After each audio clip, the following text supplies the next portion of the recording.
Okay. Hello, everybody.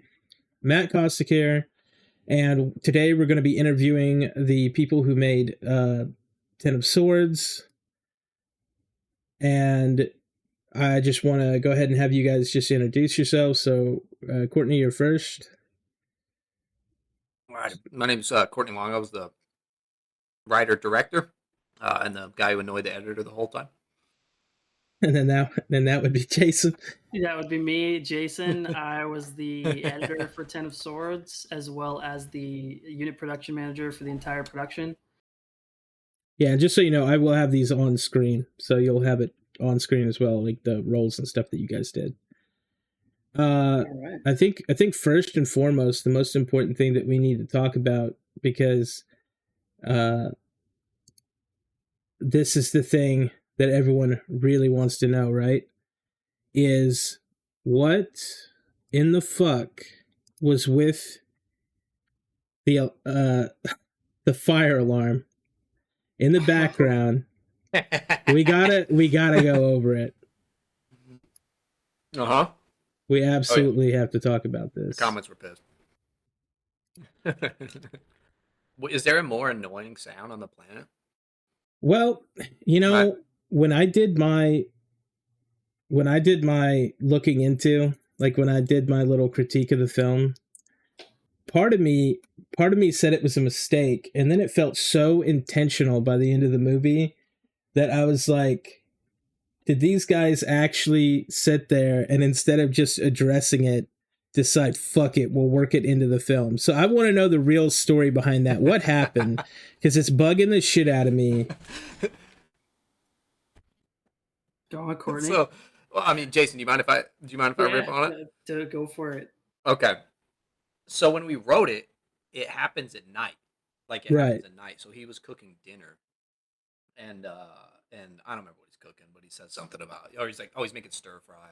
And, you know, he's like cooking up the whole place. And she comes in and says that. She's like, you're going to set like the fire alarm off, blah, blah, blah. When we moved it to the day, we had to like switch a bunch of shit up. We were like, you know, it had to be like breakfast. And then we had to change like kind of their dialogue to kind of match all of this stuff. And there's a line that we didn't notice we messed up when we shot, where he says something about using butter instead of olive oil. Yeah. It got messed up when we shot it, and so it was like, I don't really know how to explain this. So that rolled into this thing where we were talking about, kind of the fire alarm not going off since he's burning so much smoke. Damn, we're not explaining this well at all. Since he's producing so much smoke, we were like, why wouldn't the alarm be going off then? And then we were like, okay, here we go. She brings up the battery things. She brings up this and this. So why don't we just put it in there? And then as we started editing, we're like, that noise fucking sucks, dude. That's the worst noise ever.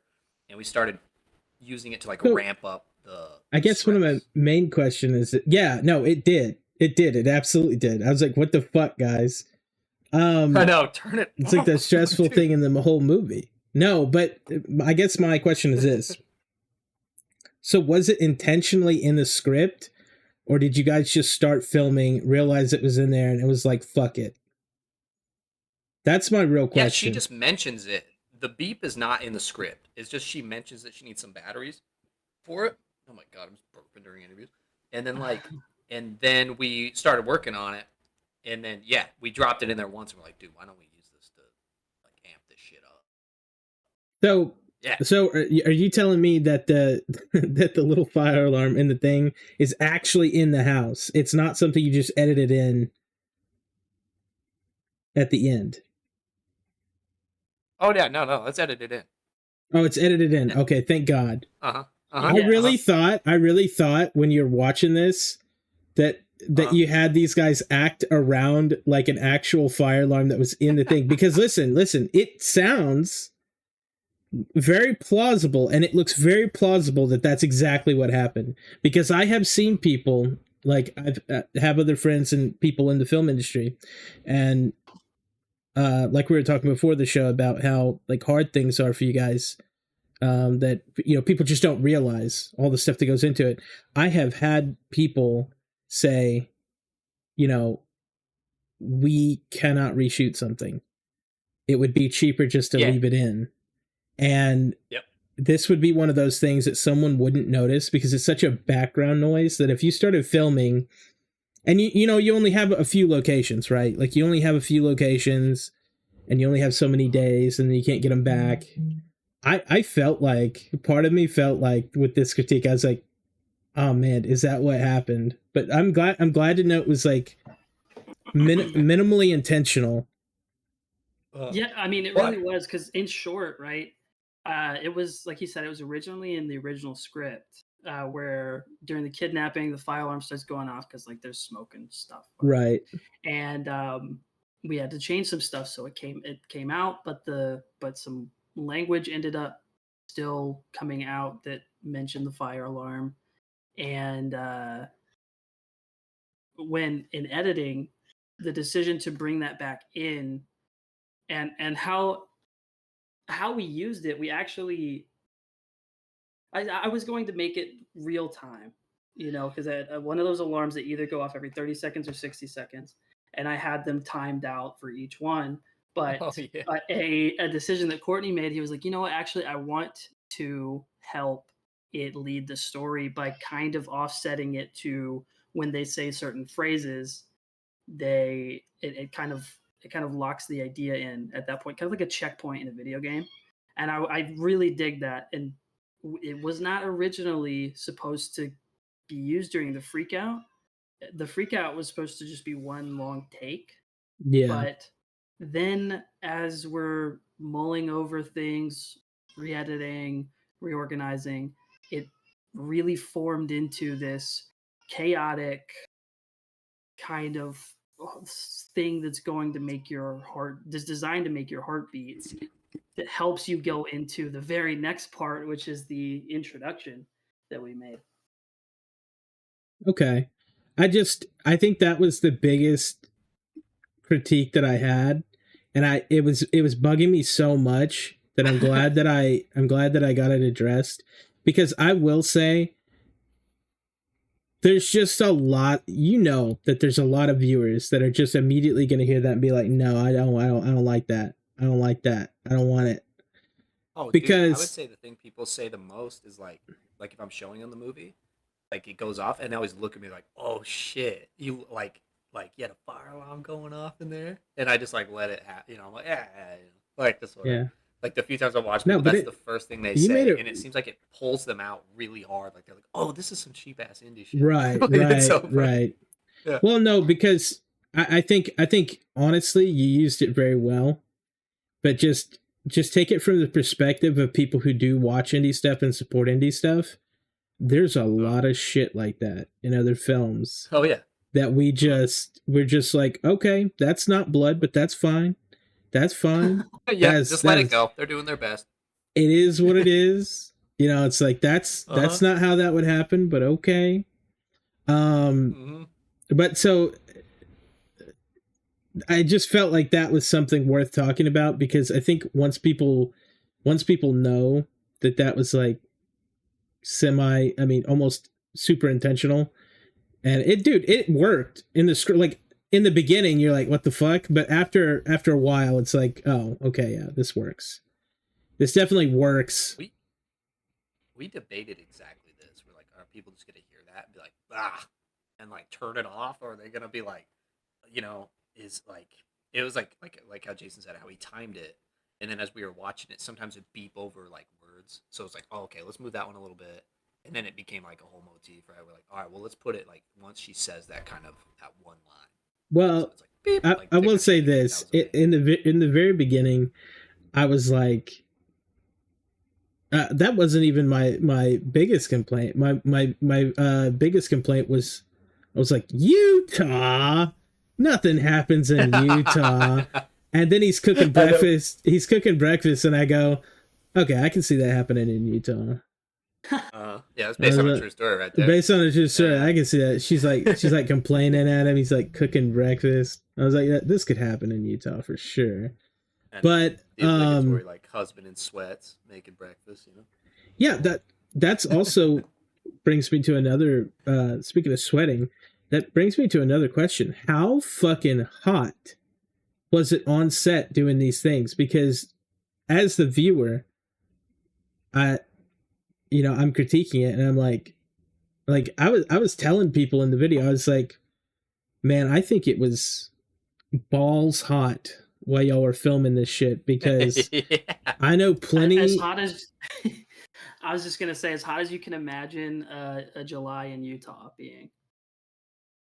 Well, I think it hit 109 one day. Yeah. It's like well, desert I hot. mean, it's y'all clearly rented or had the ability to use some of these places that were abandoned or whatever, and I didn't see no fucking power, and I didn't see no air conditioning in there. And I saw the actors. I mean, you had that dude in full makeup in there, and I was like, he is fucking miserable. He is miserable right now. He had the full like I got beat up makeup on, and it's like, dude, that easily 100 degrees, easily. And I like, seriously, I want to give Jake a shout out right now, dude. Like, Jake is the main guy in the movie. Like, he's the guy who gets kidnapped. Yeah, we beat the shit out of that dude. Yeah, and just like the very first thing we did, dude, stuffed him in a trunk. We're like, all right, buddy, this is movie, and like, so the trunk opening that's in the title sequence is that's like the crazy. first thing we shot, dude. And then we whooped his ass, dude. He never complained. I'm pretty sure we almost ripped his ass cheek off by like when they drag him. There's one point where his shirt lifted up. Yeah. And his ass like did the squeaker noise on the tiles, like, and everybody's like, oh, like we couldn't help it. Over the take and everything. Everybody's like, oh god, and like, yeah, he never complained once, dude. You did that. You did the classic. You want to be famous, kid? Yeah. Make you a star. No. So yeah, a lot of twists at the time. To be clear, we did have no insurance. Just say okay. we had insurance. Yeah. We definitely had insurance for the film, but regarding the heat, I did have a solution. I went and bought one of those giant swamp coolers and gained power from the outside of the building. That's smart. And had it come in, and we utilized. Did it work? A draft. It absolutely did work. The only thing is that we had to turn it off before shooting in order to get good audio. This was inside of Lucky Slice, which is the location of the restaurant, abandoned restaurant. But I had the swamp cooler the entire time, and we did it for the parking garage. I brought out a tent that had walls on it, like a giant, like a canopy tent. Yeah. And then we put the swamp cooler in there as well, and we would put ice water on the, That's really smart, because I mean, dude. So we definitely had a place where not having that, like, it honestly reminded me of the movie The Room. Have you ever, what I'm talking about? Oh yeah, yeah, of course. Okay, where he had his actors like boiling alive, and they were all pissed. But it's like the only thing is, like, you actually addressed it. You actually cared. But I thought about that while it was going on, and there's something in my mind like, man, these guys are like, because it's different if you're acting and you're in a comfortable environment and whatever. But those scenes actually turned out really good. So maybe that kind of like discomfort brought out something, extra. I mean, I hate to say it, but that's kind of like, sometimes that's what people need. It's like a not comfort zone in order to get like really good material out of people. Every single situation. Sorry, go ahead. I was gonna say, yeah, every single situation in the film is uncomfortable from start to finish. Really, every part of it. So when you want, you talk about, when you talk about, it being motivating, we can't have everybody be comfortable 24/7. Absolutely. But I will say, what we're not gonna be able to do 2021 July is ask me where the water is, because there was none. so we had a giant cooler that we brought out, those huge fish coolers, 50-gallon, and that thing was running dry constantly. So the only thing Jeez. that people could do is just dig their hands in and just kind of sprinkle some on their hair and everything like that. It got so bad that we ended up buying. Yeah, I've seen sets by like pallets of water from Walmart. I've seen sets like straight up pallets. Oh yeah, it was during a heat wave. It was the hottest. It was like the hottest 2 weeks of the year. And this is the time you gotta like it's now or never. And Utahns can take it too. So like when it hit like 110, dude, it was like 109. No way, like, that's way too high. We sent the PA Ryan out to go grab, like, we were like, get some fans, get some water, and he sent us a picture of like just an empty rack at Walmart. He's like, dude, no, this isn't good. Like, it was so brutal. That's fucking nuts. He had to bring back flavored Propel water from the gas station that was about 20 minutes away. I don't know, electrolytes maybe, you know. I mean, I think when you are not in the mood, when you're not in the mood to drink like syrupy liquid, you know, and you have to, like, I don't know if you ever drink a warm Fanta, but it's like drinking motor oil, you know. We were all just like, what have you done? Like, it was so brutal.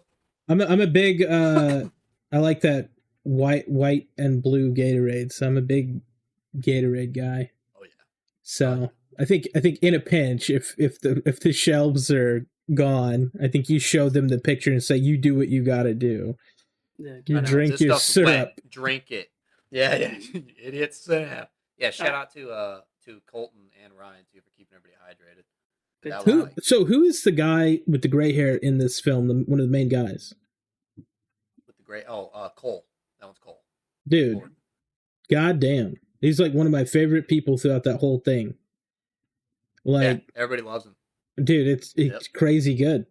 Are these guys all people that you know? Wait. Just recruited? I want to give him a shout out too, because so he wasn't supposed to have many lines. Like, I just kind of wrote a few lines.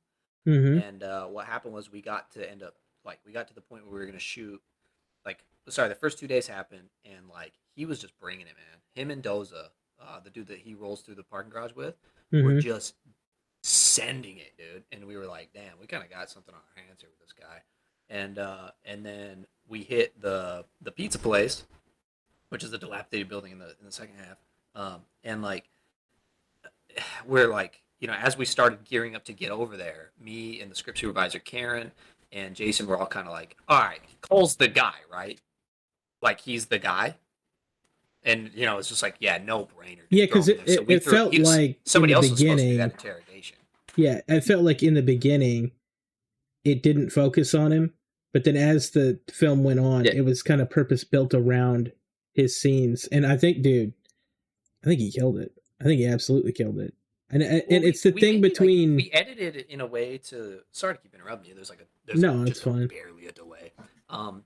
We edited in a way just to make the best movie, right? Like, it was like, what's working, what's not. And I wanted to make sure everybody had like a good amount of screen time, or everybody did something badass, right? Like, Brandon gets the execution, Cody gets that backdoor entry where he just like shoots like those 3 dudes. But yeah, man, like, as we're editing, like, me and Jason just like over and over, like, this fucking guy, like Cole, right here. Like, look at this shit. So, you know, so help me understand something. I have are these guys? So these guys are people you knew, or these guys are just people you found and that just worked out? So yeah, actually, how does that? So I hopped in on this. I always wanted to make a movie, and then I saw the Siege. I saw the Siege fan film, and like, seeing what like Corey was doing, and like how fucking locked in that looked, and like everything looked so fucking good. And I was like, who is making this, right? Like, there's no way this costs more than 20 grand. If they can fucking do it, I can do it. I'm sitting on some money. Let's see what's up. So I hit up that Instagram, and Jason responded. He's like, well, what do you have? Yeah. Got a little bit of money, and I have this script. And he was like, well, let's fucking do it. And so he was just like, hard part's done. Let's go. Yeah. Okay, cool. I thought I was just gonna say that my whole life and then never do it. But right. So that started rolling, and Cole is in Siege, so he kind of came as a package deal with Corey Haynes and Wayne and like that whole crew. They had already worked together. Now I have so. that saved. I have not seen that yet, but now that you're talking about it, I'm gonna probably take a little look see at that. Shout out Noah's Beard. Sure. But yeah, so the guy who directed that co-directed Ten Swords. Okay. And the same camera guy, and Doza and Cole. Like, yeah, there's like. So this was all just because of just a random message on Instagram, really. Just like kind of like everything went together. Yep. Well, I will say this. Things where people say don't do that, but I was like, fuck it, I want to try it. Like, what else do I have to lose, right? If I hit this guy up, he doesn't respond, he gives a shit, and then he did. I was like, oh. Well, is it public the amount that you guys made this film for? Or is that something y'all aren't cool with saying? Some people aren't, some people are. Oh, I could definitely talk about it. Yeah, I kind of wanted the rough estimate cost of like so we have some people who watch us that are like you guys, like inspired by other people, and I think it would be good to set like a realistic expectation, because some people, it's not just buying a camera and having a few of your friends go out to the woods and fuck around, right? Like there's actual cost in it. There's actual problems, and any one of those things can completely derail any project, like indefinitely. Oh, yeah. So I just kind of wanted, from your guys' perspective, like what kind of the cost was of this whole thing, and like that might help people kind of understand like even the film better. So going into the cost of this production, the only reason why it was so low is because everybody who was involved put in their time. And what we wanted to do is we wanted to make sure that people were taken care of. We wanted to make sure that they were as comfortable as they could be in whatever weather we were going to be in, had a place to sleep, had food, tried to pay for as many people's transportation as possible. But a lot of people donated. Just real quick for the viewers, that's not typical, by the way, guys. No. The typical is you show up $100 a day on set, you get what you get. Yeah. Maybe there's a water bottle, maybe there's a sandwich involved. That is it. Yeah, like we were very that was the deal. We knew everybody was coming in and really donating time and giving a shit about making something, and it really felt like I'm self-righteous, I don't care. Like it felt like I'd been working on this thing for like 10 years. I wrote it as a comic back in the day, and like. So, I was like, oh, wow. Super grateful, man. I didn't know it went that far back. Oh, yeah. Yeah. I've always been into crime and shit. And it just evolved into this thing. But, like, yeah, man, I was, like, so grateful all these people were showing up. And so we, did everything that I could. Because, all the budget came out of my pocket. Right. And, those stimmy checks, hey, during COVID. And so, like, it, yeah, we, like really, we did our best to make sure everybody, everybody's eating, everybody had somewhere to sleep. We like paid who we could, and everybody gave us great deals on their work. Like Wayne really, like that's a camera guy. That's his fucking job, man. And he gave us a great deal and came in and he basically co-directed the movie. Yeah, the equipment that I mentioned that in the critique, I was like, the equipment they are using is not bad. Like I was like, to get that look. Mm-hmm. All of the equipment was brought out. All of the camera, lighting, camera support, lighting support, and sound equipment was brought out by Wayne Gassman from Kansas City. And then additional production items were brought out from Texas with White Wolf Studios. And we paid. Wayne gave us an amazing rate. He also really liked the project too. He thought it was going to be really fun. And because you guys are way too close to California to get good rates. You're like, but you're getting good rates from the states that are further in. It's like perfect, actually, because had you gone with a normal, supplier, they would have dicked you.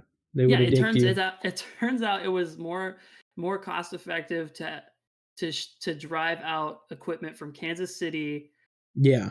And San Antonio, Texas to Utah instead of just getting it from California. So, Absolutely. let that say Isn't something that crazy to to say out loud though? Doesn't that feel weird to say that?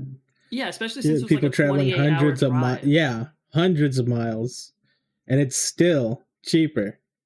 Absolutely. So going into the number, by the final day of production, we were at about between $7,900 and $8,200. That was paying for Airbnb for an entire week. That was paying for that seems low. food. That actually seems low. It's incredibly low, and by the Like, time that we actually if I would have had to have guessed, I would say 35,000 for this. I mean, we wish if we had that money, everybody would have been able to get paid 100%, and that's that's exactly what we're trying to do with this film, is show like, if these people want to put in the work. And just so you guys are clear, when you bring these numbers, like keep good receipts and everything, when you bring these numbers to somebody that you're trying to get, like, because I don't know where you guys are headed. Maybe you're going on to make more stuff, I hope. And I think when you bring these to people who will fund your film instead of self-funding, and you say, hey, look what we did for this amount of money, I'm telling you, having that number feels big to you, but when they see that you were able to pull that off for that amount of money, like, they're willing to write like 50 grand, no problem, and just say, is that enough? Because some of these indie films, I mean, I know yours is shorter, so the cost could have definitely gone up, but I will say this. I know people who have had, I mean, I don't want to say rich parents. I don't want to say it's like nepotism or anything, but they've had an easier lot in life. They've gotten really lucky with money, and they thought they were filmmakers too. And I've seen them blow $4 million on a movie that no one watched. I mean, you guys at least. I mean, I see the 60K up there. That's no small number. I mean, that's basically, that's indie film success if I've ever saw it. Just me personally. Because even the judgmenty stuff that I talked about in the critique, I kind of, if you guys have never seen it, the Judgmenty is just an offshoot fan film of the Judge Dredd series. And I kind of compared the two because you guys had similar quality, but I was like, there's no way these guys spent that much though.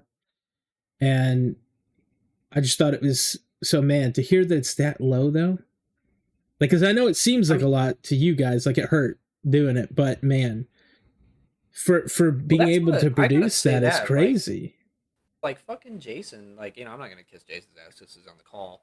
Like what was crazy about Jason is I would like, I'd be like, what do we have for that amount? Or he'd be like, how much do we have to cover that? And I'm like, whatever, 500. And he's like, all right. And then he would like finesse something, and I'd be like, whatever happened to that thing yesterday? I was like, oh, I got it taken care of, so we're good. Like, it was fucking crazy. Like, I don't know, he's kind of that dude. That's why I like working with him, because it's just like, first off, it keeps me level-headed, and then it's that shit where I'm like, hey, did that thing get taken care of? He's like, yeah, for less than what we thought, or yes, those people got their issue handled or whatever. And I'm like, fuck, yes, okay, like, cool, like, I don't have to deal with it. So like, for me, because watching the movie, like you said, not to kiss like our own asses, but like, when I watch that movie, I think that, right, 30 grand, 40 grand, and I'm like, so the production value of what we got out of that, because of the donation of time with people, and then also just being smart where we put it and utilizing like the assets we already had, right? Because we're all tactical nerds and shit, and so like the guns we already had, like we had all the really expensive shit already. So it's just getting the blanks and the devices for it. But I mean, when I watch it, I'm like, that was worth 4 times what we put into it. Yeah, that's awesome. And if like I were 100%. A producer and I saw that, I would be like, okay, if those fuckers pulled that off with 10 grand, what happens if I give them 50? Well, that's what I would think. So kind of what you were saying. And that was the same thing. It's like, I'll be honest, like, So you guys are not on Amazon with this film? No. Nope. I will say this: there's been a lot of filmmaking buddies that have been doing that. You can get on Amazon with a film like this, no problem. Nowadays, used to it was impossible. Like you'd have to do some kind of weird deal with Netflix, and that's if, right? That was a huge if. But the way Amazon has it set up, and this is for everybody watching, very easy to put your indie films nowadays. I've got a buddy that films here, and he does Jason movies, and that's his whole process. Is because the Jason IP is up for grabs right now, and it's just Friday the 13th. Yeah, like oh hell yeah, dude. So the property's in limbo, the IP's in limbo, and so all these companies are like chewing it up like dogs. You know, they're all over it because there's, even if it was to be resolved, I don't know what the legality, like if your IP's in limbo, and then a bunch of people come in and make what they can off of it, I don't even think they're legally liable in the end, because no one controlled I mean, it's on them. They let it lapse. But that's what they're doing, and it is a fairly easy process. And this is just like resources for like people watching, or I mean, and the fact that you guys are not, and they have a good pay model. It's pay per view. It's a kind of the same model that you have on YouTube already.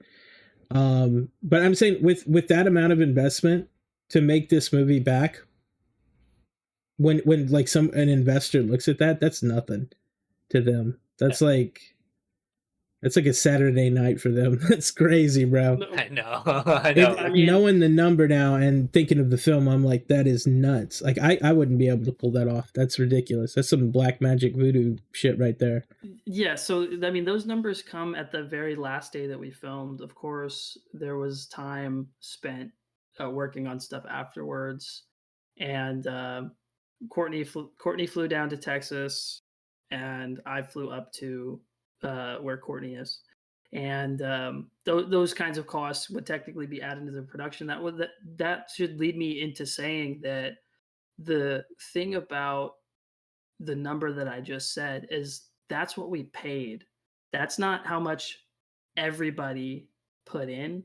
Like that's not how much money went around. If I got everybody's receipts from their plane tickets and their gas and whatever they spent to come out and be there, and then plus their fees that they didn't charge us, how much it should have cost, you know. So there's how much you paid, there's how much it costs, and then there's the production value of the whole thing, and those are all completely different numbers when it comes to it. So well, no matter how much it cost, it would still be like what you got out of it was like double. I 100% agree. I mean, you could argue, like you say, you throw out a number 50,000. You know, at the time when we were. Well, see, I thought conservatively 35,000 would make this level of film, and this is only because I have more information than other people. But I mean, essentially, I'm talking about paying everybody, and like there's no time donated, and there's no stuff. But like on an indie film, you'll always have stuff like that. You'll always have stuff like that. By the time we were reviewing the footage, I was saying, I was like, man, this film is worth like 60,000 easy. Like we could have paid, like we could have, and it just, like. Yeah, sorry, I mean, lost in thought. I just thought about so much stuff. Well, it does suck that it's never been easier to be an independent filmmaker, but it's also some of the revenue streams that used to exist don't exist anymore. And so now you have to go through a completely different process, because I'm telling you, if this was like the olden days, you guys could have put this to VHS, straight to video, and made bank. But nowadays it's like it's kind of a blessing in disguise, right? Because I submitted to a few film fests, just denial. Really? One of them didn't even watch it. Yeah, because like the view count didn't go up. I was like, yo, they didn't even watch it. They were just like, nope. So well, they probably get a lot of entries too. tons of entries, and then also I don't think the subject matter is like really what they're looking for right now. You know, Well, like I dude, think I was gonna kind of say, with all the gun debate and like all that kind of yeah. shit going on, I don't think they're really into that, which is Well, weird, right? you Because I have remember that back because in the it's like a day, home like Reservoir invasion scene, Dogs. Yeah, and yeah, I was like, and when it I does saw teeter on that, like violence against women. It's like, oh fuck, yeah. yeah. So, But uh, it's like, dude, the kind of stuff that gets popular, like you guys don't have any control of that, and that's something else for indies out there. It's like if it's like gladiator fights, right? If the people want it and you make it, yeah, because there's plenty of indies out there making these films about a lonely flower and then they got cancer or something and then they're sad and then everyone's like, oh yeah, my god, this was such an emotionally depth film. But like, I'm gonna be honest, like, and people can criticize this or say whatever they want. 70% of people are going out there watching, The Rock jump off of a 50-foot mountain onto a car in the middle of the air, going fuck yeah. They don't. These movies win awards. These emotionally touching movies do win awards, and they do get watched. I'm not saying they don't, but yeah. if you look at what people really love and what gets all the money poured into it, some people just want to see some people jumping off of buildings, man. Like, Yeah, man. Like you know, like it's like Three Billboards, right, outside Ebbing. I don't know. Have you ever seen that movie? Mm-mm. Have you ever heard of it? No, I don't believe so. Okay. The point is, which that seals it perfectly. That's one of the best fucking movies ever made. Like straight up watching that and And seeing what was it seeing called? Frances McDormand, Three Billboards Outside Ebbing. I'm gonna get pull this up for me later. Um, dude, yeah, keep this on the list, man. One of the best fucking movies ever. Frances just absolutely wrecking in that movie, right? And then exactly. You talk to people about it and they're like, I don't know what and it was pretty popular, swept a ton of awards, you know. But it's like people aren't watching it. Yeah, it's not super popular. It's not in the American id, man. Yeah, And and like it's just but that viewership movie that does movie not serves a align. purpose. That movie serves a purpose, right? Same with Right. like my top two favorite movies is like Children of Men. That's another movie very few people have heard of for some I weird love reason. that movie. It's the best fucking movie ever made. And Okay, but then do you ever have that problem that when you're trying to explain to people what the movie is, they're like, "Oh, men get pregnant." Like I can't stand fucking hearing that. They're like, "In that movie I where know you're men like, get what? like God, you don't no. I you've know you're never like, heard just of the shut movie, up. bro." Just yeah, I dude. know, no. You know And how many then times I've heard that though? It's actually fucking oh, dude, annoying. I would say every other time I bring up the movie, they're like, bleh. I'm like, okay, will you just shut up for a second and let me finish talking about what's going on? It So has yeah, nothing to there's do with that. that. It's like Like crazy. my top two favorites are like Children of Men, one of the best fucking movies ever made, and then number two is fucking Grandma's Boy. All right, like Why that movies one? serve purposes for different moods. You just want to fucking turn your brain off sometimes, watch some crazy shit. Like sometimes I want to see what does crime look like in contemporary America. What like if anybody's like that doesn't have any purpose, it's like, well, then what about Michael Mann's Heat? It's one of the most well-regarded movies of all fucking time, and it's like basically like putting crime in the late '90s under a fucking microscope. Yeah. I So mean, it does kind of suck. I do think we probably did get shunned away based on the subject matter, but then again, who the I fuck am I to think I judge? think I do think that that was my main point. If I didn't make it clear, is that I think your movie and stuff like this that you're doing, people will tell you in the indie circles that what you're making shouldn't be made or it's like, oh, that's whatever. But it's like, yet the viewer is going to tell you, I fucking loved it and I want to see more of it. Yeah, So it depends on who you listen critics to. hate. If you're super artsy, you're backing yourself into that corner of like, yeah, you can get an award, but you're going to be and that can only go so far. You can only not make money so many times where people go, yeah, I'm not funding that. I'm not funding your girl gets cancer movie anymore. Like, but I don't know. See, Uh, that's the interesting quandary that we're in though, right? Because like the next movie is not just going to be like another like goon porn movie of just like dudes committing crime and they have no names and shit. Like I want to start getting into that drama and then couple it with the action, right? So it's like, so there is actually substance there, and less. Well, there's a market for that. I mean, I feel like what I'm talking about is the highly super artistic, like, oh yeah, they're like playing like folk music in the background, and just some dudes like got suspenders walking through a forest. You're like, okay, dude, like, listen, I just want to watch a movie. And it's like, this is just this guy's Tuesday afternoon, man. Dude, what did I just fucking watch the other day that did that? And I love the movie. Oh, it was Once Upon a Time in America. Right? I love that movie, but it's 4 hours long. Like, I did not know that. I did not know that. Wow.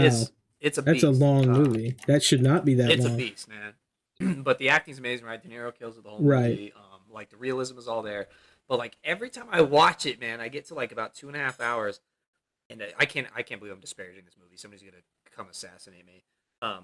And like the pace is good, but at the same time, at the beginning of the movie, there's like a part where he's like in an opium den, and there's a phone ringing. Hold on, let me see.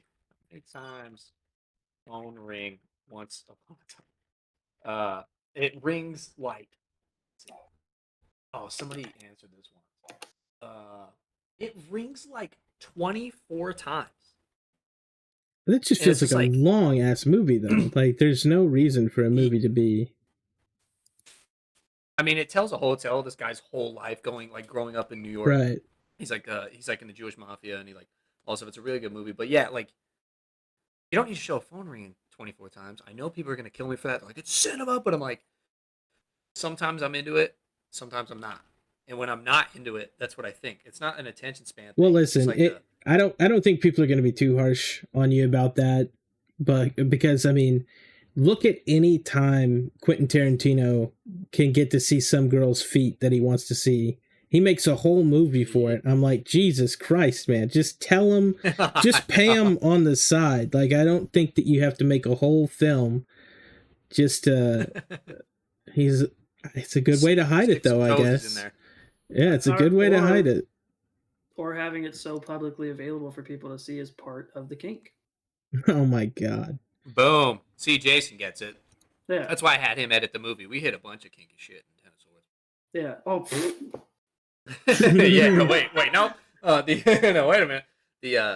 No, it did. See, but that's a really good point, though, right? So like a lot of people, whenever you make crime now, they're always like, "Oh, you want to be Tarantino?" I say no, like, because his movies are funny and they're. Yeah, I don't see them as crime. Right? I don't see them as crime. But I remember people shitting on it. They're like dark comedies. Almost. People were like shitting on Reservoir Dogs, like, it's too fucking violent. It's too this, it's too that, it's too that. And then all of a sudden it fucking exploded at Sundance. Like, people were like the judges were ignoring it, but the crowds were fucking, like, you couldn't get a seat. And that's the shit that I'm talking about.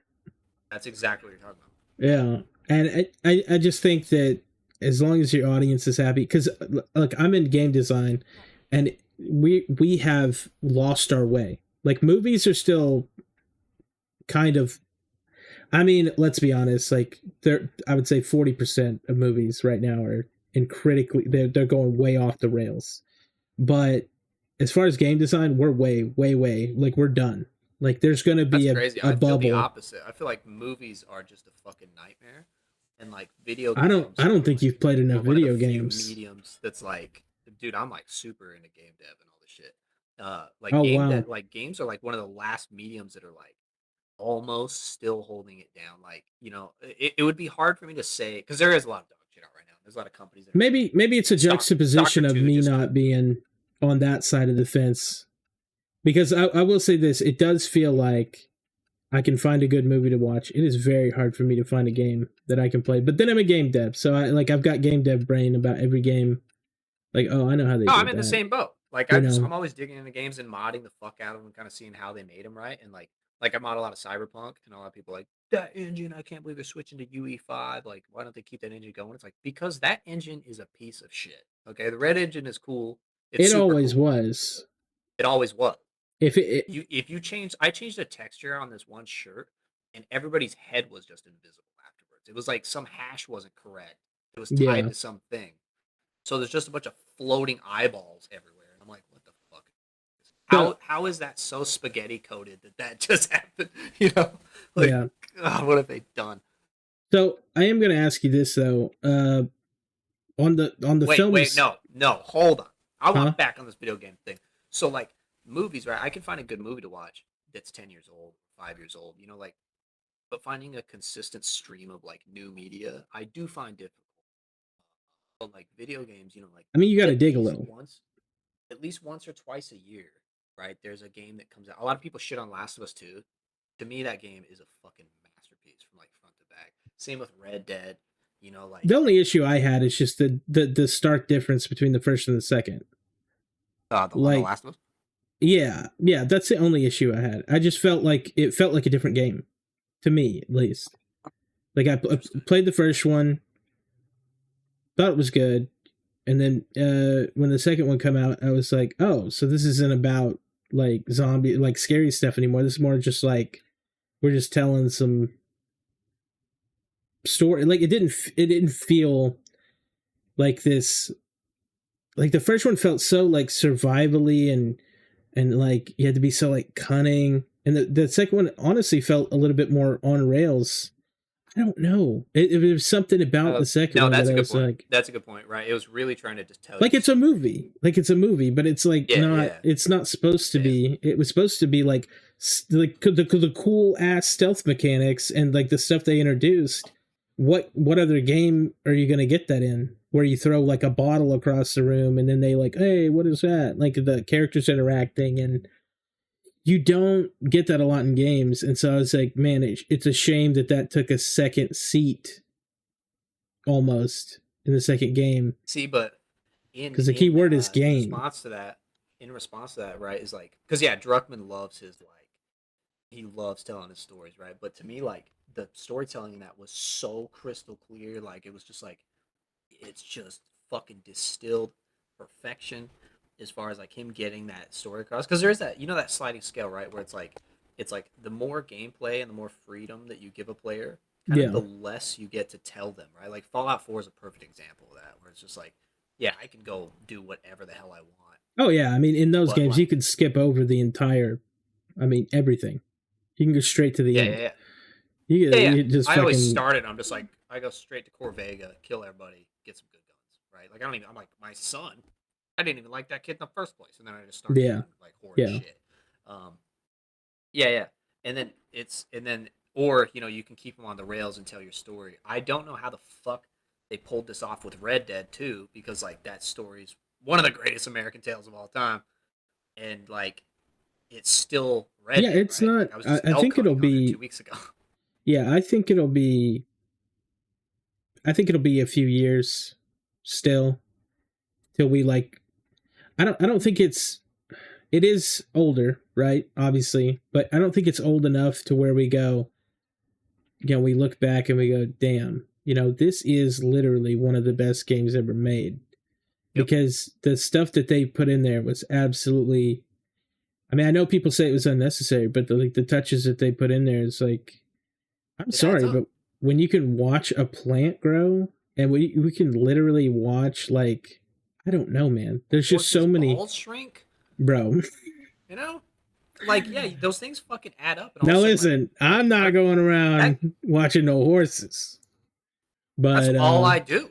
No, I know. I'm a horse ball guy. He's the Tarantino of horse balls. That game is the easiest game to sit down and like immediately get sucked into, just because everything's complete. The art style is perfectly fluid. There's no like weird oddities sticking out. You know, like everything just kind of melds together, and all of a sudden you're just fucking robbing a train.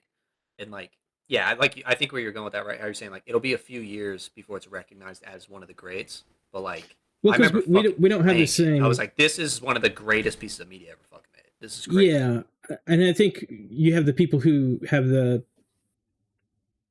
instant moment. It's like I'm sure, like movies and games are the same way. You're gonna have the people in the moment say, "Damn, that was really good," but then you're gonna have the people 20 years from now saying, because what's gonna happen is there's gonna be a lot of shit piled on after that they're gonna hate. And they're going to look back fondly and go, you know what? We had this many years ago. and it was a masterpiece. Why can't we get anything close to this? Because that's where we're headed. I mean, I think it's good that indies are going to start taking back the market a little, but indies can only do so much. I mean, it's like 30 people companies can only do, like I don't want to see an indie do an MMO. I don't want to see an indie try to do a big complicated game. I'd rather just see them make these really fun to play, cheap, market price games. And we're getting back to that finally. Because like in the 80s, that's how it was. There was like that renaissance, right? With like Jonathan Blow.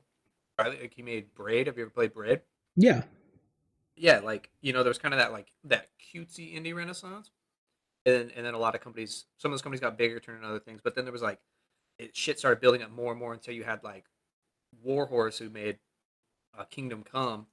But like, that game was fucking straight up just a disaster when it came out. I remember like playing it. Well, first off, it bricked my PS4. I had to like reflash it, which was crazy. I'd never, like, a console game that just like destroyed my console. I was like, holy shit. Couldn't even play it. And then now I see these indie companies scaling back down and making badass shit like Gree and like Journey and shit like that. And I'm like, yes, okay, we're getting back in the zone here. Yeah. So, in your opinion, you think, as far as like movies go, you think that that's feeling like the same thing? It's like indies are having more power in the market, and I hope so. That's my hope, right? Because you look at like Eggers, right? Like with The Witch, dude, he came out and nuked horror, like completely nuked the genre. Everybody was like, "What the fuck is this movie?" It's like the most satanic, just metal fucking thing ever. A period piece. It's like female focused. It's like all the things that everybody tells you not to make a movie about, and he fucking pulled it off and made one of the most horrifying movies ever. And then at the same year, Hereditary came out. I'm pretty sure it's the same. Bro, that movie had me fucked up. Yeah, a lot of people. I'm not a big fan of that movie. I'm not gonna shit on it or anything. I think it's like I think Ari Aster killed it. It's just not really my flavor. But no. I know that movie. I remember everybody like it turned everybody's fucking wig upside down, dude. Well, because me and my wife watched it, and I felt like, dude, that happened. The scene, the sign. Oh yeah. And I was like, there's no fucking way they just did that in a movie in 20. Like, there's no way. And this girl's like mentally deficient. I don't know what the PC term is, but you know what I mean? And they just do that to her. They did it. And I was like, this is the most, these guys are, dude. And they knew what they were doing when they made it. But like, man, to show it in all of its, like, it's almost like, it's like, fuck a scary movie. I mean, that was so shocking. I had my mouth open for the next 10 seconds, just staring. I think that's what Aster kills with, is like that unsettling thing. Like, he just kind of like makes you feel fucking weird and like uneasy, and like that thing where you're like, they're doing this. They're fucking doing it. What's like movies don't kill dogs. Movies don't show children deaths. Movies don't. There's like these unwritten rules that you don't expect to see, and when you do, it's like your brain has to do this like fucking reset. Like, hey, that's not supposed to happen. It's like if you have a female lead in a movie, you're supposed to like guide them through the whole movie, and I mean, especially in these horror movies, they just progressively lose clothes. Like, why are we doing this? And I know. like, they're always at the end of these movies, they're just covered in fucking dirt. It's like they weren't even in any place dirty. Wait a minute. What about Arnold in Predator? Huh? Okay. How are we leaving that? Yeah. When are we bringing back the hunk of meat? Arnold can also be a strong female lead. I agree. Yeah. You come in. 2025, he'd be whatever he wants. I'm just saying we can't forget that, It's funny. I just watched Terminator 2 with somebody who had never seen it for the first time, like last week, and like it's really sick seeing Linda Hamilton like from the first Terminator. She's like, this is like kind of ditzy, like waitress, and just like I don't know what the fuck's going on. And then in the second one, bro, she's like sinewy and kind of like buff, and she's like kind of lost it. Like, and I remember thinking, I was like, God, James Cameron can write a badass female protagonist, like fucking Aliens, dude. Fucking Sarah Connor, like, he doesn't like well, because he doesn't treat them as women. Powerful woman. He doesn't treat them as women. Makes them fucking badass. That's it. Because I think honestly, I think it's the way he does it. He just treats it practically. It's like, I'm sorry, but can a woman shoot a gun? Yes. Okay. Yes. Perfect. Yeah. Like that's all the thought that he puts into it, and it works because it's so realistic. It's like this is what would actually happen.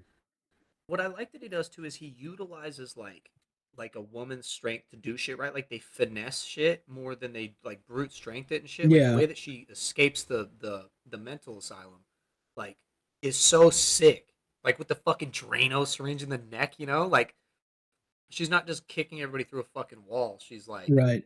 I don't know, using her fucking brain, and it's so, or like Sigourney Weaver duct taping a fucking flamethrower to like. Well, I think what's the common one now that they get saved by somebody? Like just they keep doing that ex machina thing where they just invent some reason that they'll get saved, and it's like, dude, I'm tired, bro. Just write good. No, when is one of these?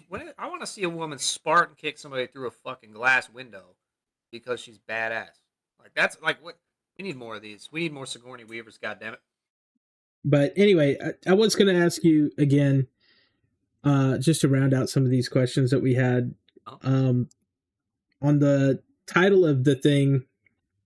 Sorry, the title of the movie, Ten of Swords. How did y'all come up with that? Like, what's the meaning behind that? Because I didn't really get if there was a meaning through the film itself. It's funny. I just actually got asked that today. What was the bullshit answer you gave them? Give it to me. No, I know. Well, just get all really deep. Well, you see, I don't like tarot cards, and you just walk away. I know, huh? Just you didn't even notice the whole movie is an analogy for tarot cards. I got a story to tell you after you tell me this. So I mean, for me, right, the card, like, I just think metal shit is metal. Like that's what I like. I just like metal things. I like things that have kind of like negative connotation. And you heard it here, folks. He likes metal shit. Sorry. My friend's over and she was shaking a drink in the back, and I'm like, stop! I'm doing the hand. I'm like, don't do that. It was just this in the background. Yeah. Like I don't know if y'all can hear that. No. In your mic, okay, cool. When it's close. So like. For me, Ten of Swords, like the card just means like extreme violence, extreme betrayal. Okay. Situation going down. Like bad endings, being left with nothing, like all of that kind of shit.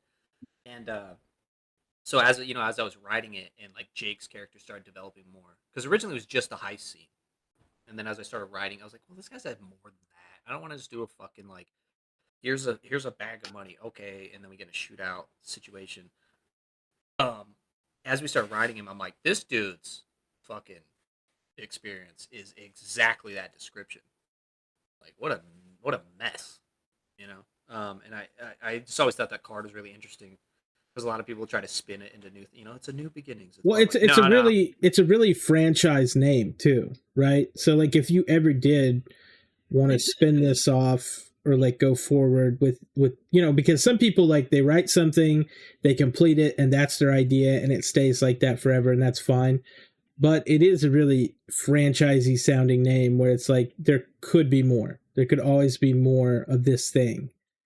Doesn't have to be like Ten of Swords 2 or something. It doesn't have to. It can be like a full thing. Are you saying this is a badass name right now? Is that what you're telling me? Yeah, man, this is pretty metal. Right. I mean, hell yeah. I didn't know the meaning behind it, obviously, Because there's like your meaning, and then there's like, oh, I look it up, and then it's a thing. Because people always sometimes put their own, but you're going from like the literal meaning. So that's and I'm sure like a tarot card fan is gonna be like, no, it's gonna be like scrutiny, yeah. But my interpretation of it was that this card is just fucking dog shit. Like if you pull this one, it's just bad. And this whole movie, like I wasn't trying to make like a very positive experience, right? I wanted it to be really stressful, right? Let's put the fire alarm in there. Let's do this. What does modern crime look like? How? Not. I wasn't focused on making it negative. It's just that's what I'm interested in. Like I don't draw a lot of nice shit. I draw. Well, dude, that intro, shit with people's guts hanging out and shit. Yeah, that intro that you have is like reminiscent of like the Sam Raimi stuff. Like it reminded me of like Evil Dead, or like the guy who did Shaun of the Dead. What's his name? Edgar Wright. Edgar Wright. Yeah, that's it. Jesus Christ. That's crazy not to know that.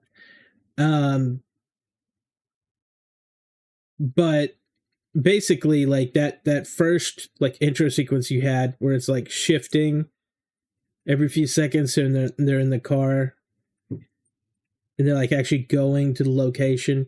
That shit was so well done. Is that where y'all pulled inspiration from? Or like,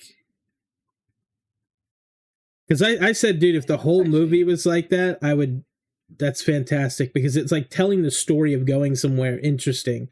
Because you realize that like most of these guys nowadays, they just like, oh, if they're going somewhere, they just cut to the location, or they just show them going there. It's just like a wide shot of them walking to the place or driving to the place. Yeah. It's not anything interesting, but this was like reminiscent of those movies where they go somewhere in an interesting way and they arrive very interestingly. So I was going to ask you guys about that. That was in the script. Sorry, Jason, man. I'm just like dominating this conversation. That's okay. Just for everybody here, Courtney did write it and he did direct it. So all the ideas are his. Yeah, I'm the smart guy. No, it's good. No, so the for real, all the edit, almost everything was. I was just like, here's an insane idea, and Jason's like, all right, let's turn that into an actual thought. I'm like, okay, thank you. What to me, because I like film, it's one of my favorite parts of the whole thing. And it's so stupid to say that because it's a fucking transition scene, right? But no, but I agree. You don't see like, that enough. It got it like what it got out of my system was like kind of like if you watch any of our reels or anything on Instagram, like they're fucking chaotic. I wanted that like, and then also I come from like hardcore and all that shitty music, and like I wanted to carry that feeling into this medium, right? Like, and I didn't want it to be in a corny way, like Euro Trip with like Matt Damon playing a pop punk song at the beginning, like where it's like the late 2000s, that stage already happened and Hollywood's just barely we need 2000 like, jungle breaks and some guy on like, pots and pans screaming into them. It's punk, right? Like I just wanted that fucking aggression and like you need the death grips. You need death grips going in the beginning of the I'm so glad you said death grips, by the way, because we post them on our reels constantly. Oh really? Shit. I didn't know that. I had no idea. Oh, yeah. That's actually insane. Yeah. Well, not no many. Love, dude. No one listens. That intro to No Love, it makes me want to drive a fucking truck through a building, dude. There's a lot of those artists that no one like. They don't get it. They don't get it. They're not cool. I know. No. You haven't done enough drugs to get it. So but like I don't know. I wanted like so and also what we're trying to do right there, right? Is so. This bitch. Holy fuck, Lord! What? Just sit down. So like, you better keep this in the video. So like what we're trying to do with that section right is like so. In kind of a weird way, I don't know if this translated very well, but you watch an indie movie and it's almost always a self-contained location. It's like two people in a house, right? Because that's the resources they had. I'm not disparaging that at all. I'm just saying like that's what they had, And so we tried to. I wanted that first scene to kind of be that, where it's like, oh, okay, so it's gonna be like an indie movie, maybe like a couple is talking or whatever, and then some drama happens, maybe they get divorced or whatever, and then all of a sudden some fucking guy comes in and pulls him off the couch and then sticks a gun in his wife's face, and and then all of a sudden she is in on something you don't know about. She starts saying obscure shit, and then all of a sudden and then this title sequence happens, and like the whole thing that I wanted was like, it's on, right? Like, fuck that whole like vibe of like, little indie movie in a house. I wanted to be like, all right, that shit's fucking over. We're going right now. Well, yeah, because you didn't do the traditional like lead up. There's usually like a big drawn out lead up where the guy comes in, explains the entire story to the victims, and then they plead, and then he goes, "Shut up," and then like, so you didn't do that. And then it backtracks or something. Yeah, and then it's like, oh, and now they get the upper hand. Now there's no upper hand in this. These guys are just fucked. Like, I mean, that was part of the rules we set up too. It was like, if we make this movie, be realistic. It has to be linear, right? I don't want a lot of jump cuts, because I'm not saying other people are cheating. For me, it felt like cheating if I obscure information through editing, right? Like, like she's printing off passports or she's printing off birth certificates and shit, and it's like, why? Well, as the movie goes on, you'll find out, instead of hiding it behind like interesting cuts, it's like, just be patient, you'll get there.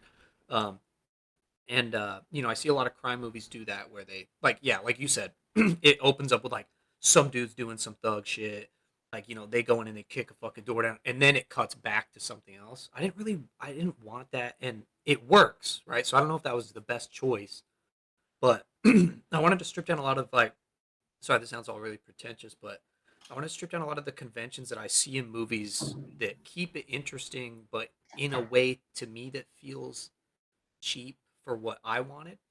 I wanted to be linear. I wanted to set up the story and have a catalyst that you could follow, and it would all be revealed later. And and like, even the cinematographer, right? Wayne is a fucking amazing cameraman. Wayne is amazing. Right. But when we started setting this movie up, I was like, okay, but I want you to shoot it like Gomorrah. There's an Italian movie called Gomorrah. I'm like, I want you to shoot it like a documentary, right? Like, strip it down. I want this to look as raw as possible. And again, I don't know if that was the right choice at the time, but that's the choice I made. And for the next one, I think people really respond to the gritty look. I know I do. I would rather it look like that than like homemade movies, because that's what we're in. We're in this really weird era where all these people can make movies for cheap, and they do. And even even the person that we have here in our state, like I said, making those Jason movies, he knows they're bad. He is just writing off the name, but he knows they're not. I don't know, like, because here's the thing, right? Like, these are not well made, but like, once you slap like a thing on it, right? Once you slap something like Jason on it, it doesn't really matter if it's in some cases it doesn't matter if it's good or not. You're going to get a certain level of interest. And like the Winnie the Pooh slasher movie. Did you see that? Oh, okay. Yeah, no, we did. Okay, I got conned into that one. I got conned into that one by a roommate. I'm sorry, but that was, I don't care who made it. I'm not friends with these people. That was a waste of time. That was such a big waste of time. And they only made it to. I heard the second one actually kind of ripped. I didn't see it because the first one was such a stinker. I mean, the thing is like, I appreciate like the work and like the time someone puts into something, but when I see that you essentially walked on set and just took a fat shit and said, buy it, I'm not a huge, I'm not a huge fan of that. Even if it was a person who's like, goes on to make something good, I'm still going to tell you, it's like, dude, that was shitty. Like, it was shit. I mean, there's a part of me that I love shit. Like, I love camp, right? Like I love Lloyd Kaufman and well, we wouldn't have Evil Dead if it wasn't for, that kind of level of, like, we wouldn't even have. Yeah. Like we wouldn't have it, but yeah, I think there's like still a certain level of like clearly what it was like it's like, oh, the IP is expiring. Let's get in on this, and it's like, okay, well, like the movie was pointless. Like, I don't know if you actually paid attention to the storyline. Very pointless storyline. Very narrow. Like, and it feels weird because these movies are almost beyond judgment because they're meant to be bad. So it's like you critiquing them is almost being like, see guys, it's bad. It's like, yes, that's what it's meant to be. It's meant to be just a steaming pile. And it but unfortunately for me, it's like as a viewer, it's just such a waste of time that I sat there and I watched that. I sat there at the end of the credits for like a good 50 seconds just staring at the screen like, what the fuck? Why did I do this to myself? I'm not going to shit on that movie, but I kind of had the same reaction. I was sitting there, I was like, huh, I'll be damned. That did just happen right in front of me. That's pretty crazy. Yeah, well, but, okay, but see, different strokes, right? So my right, like I like the Hellraiser movies, and a lot of people don't like those. Oh, I love them, but trying to get somebody to watch those, you know, I'm like, it's very hard. It's pretty sick, but like, well, so my movie, right? Like, I forgot, I didn't tell my coworkers that I made it because I just like, you know, I'm doing my own shit, and it just like didn't cross my mind. And they were like, "Oh yeah, weren't you working on movies?" Like, yeah, I released it like 3 months ago. They're like, "Oh," and I posted it to them in our work chat. And you know, I helped this other lady out here make a little movie, and then she was like, "Yeah, with your movie though, you know, I noticed it's very like gun centric, and like it was really focused on the guns and like the action, and it's kind of interesting. I didn't expect that from you, you know, and shit." And I was like, and she's like, "Did you do that on purpose, or like was that just kind of like basically?" She asked, "Was that intentional, or are you not a good enough writer to avoid that?" Was what like kind of how she. Yeah, she didn't mean it like in a rude way, but you know, it was kind of like she did kind of say it in a way. I was like, "Oh, I know what you're going for." And the answer to that is yeah. Like I fully fucking lean into that, right? That was the point of this movie. And if we're going to make a movie that's such gun-centric, like that's such you because you have like stuff like Hardcore Henry and Guns Akimbo, and and you have those things, and they are more or less centered around violence. But are they bad? Like no, like they're very creative, fun things. Like in shoot them up, dude. You take. I mean, we were just talking about Predator. We were just talking about, you know, aliens and stuff like that. It's like all of those, and those are classics now in the, I would say, horror and action genre. And you know, so dude, Rambo. Are we going to say that Rambo is now in that category because it's got guns in it? Like, I don't know. I think there's people who watch movies. This movie is gun centric, right? I will. There's no way I won't deny it. But like, but you know, to say that it's like, well, you couldn't do anything else. It's like, dude, I wouldn't want to do anything else if this thing that I made, if this thing that I made brought in people, they loved it, and I made money off of it, and I can continue to do that thing. Who gives a shit? Well, I don't know. I don't have enough morals. Like, I don't want to make anything else. Right. That's what I'm interested in. I'm interested in crime. I'm interested in guns. Like, you know, like it's really weird. So like when I play music, I play like really shitty metal and hardcore and stuff. That's not what I listen to, right? It's like I listen to like usually like mellow ass hip hop or like whatever. Yeah. Right, like a lot of fucking blues and stuff. Just say MF Doom. It's fine. I know. You know you want to. The like, but for some reason, like what I want to make is just blistering like dog shit speed metal, right? Right. And like, and I don't know why that is, but that's the same thing with the movies. I don't watch a lot of action movies. I watch like when I do, you know, it's got to be a banger. Like I said, I just watched like Terminator 2 the other day. Fuck, Jason, what did we watch that just ripped while I was there? It doesn't matter. Like I don't watch a lot of action, but for some reason that's what I want to make, and as long as it hits action but with a little bit of substance, I'm fucking in, dude. You know? That's what I want. Right. I think we watched Extraction too. Oh yeah, dude, that prison break scene. Yeah. Fuck. Dude. Holy shit, that shit ruled. No, I mean, there we go. Yeah, there's a lot to say the differences between the first one and the second one of that movie, and whatever people didn't like the direction that it went in, but there's absolutely undeniable like charisma about that film. So what are we talking about? Yeah, it's got the cool factor. Chris Hemsworth, Extraction 2, action film on Netflix. Okay, I did not see that. That's okay. Extraction 1 definitely worth checking out before the second one. But yeah, that Courtney was just mentioning like that was an action film that we watch and that he doesn't typically watch that stuff. Yeah. But he makes it. I makes not remember the name of that to save my life because I wanted to rewatch it at one point. Yeah, I mean, and like I hope this doesn't come off like he's shitting on other people's movies, but there's a lot. I watched a lot of like old Hong Kong action and shit too, and there's always just like a very simple catalyst. It's like I think you're in a unique position. Oh, dude, that he is so typecasted. He is in a void, bro. He is. But like, I fuck with that kind of shit. Like as long as they know what they're doing, like shoot them up. As long as they kind of know what they're doing and they really lean into it, who gives a fuck? Like John Woo, Hard Boiled, is one of the hardest fucking movies of all time because he knows exactly. He's like, I don't need to really write a good story. I'm here to fucking do some action. I want slow motion sparks. I want a guy riding a fucking food trolley and shooting a bunch of people. Like, like. So as long as you're leaning into and you're fully aware of everything you're doing, and because I'm saying y'all are in a writer. You're in this unique position, though. You realize that, right?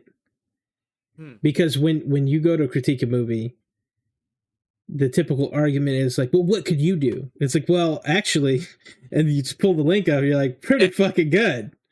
Like, pretty decent. But that's what I'm saying with y'all's situation is that, like, you're still a viewer. You're still a viewer of, I think any viewer of movies also has just as much opinion because they might care about it just as much as the people who made it.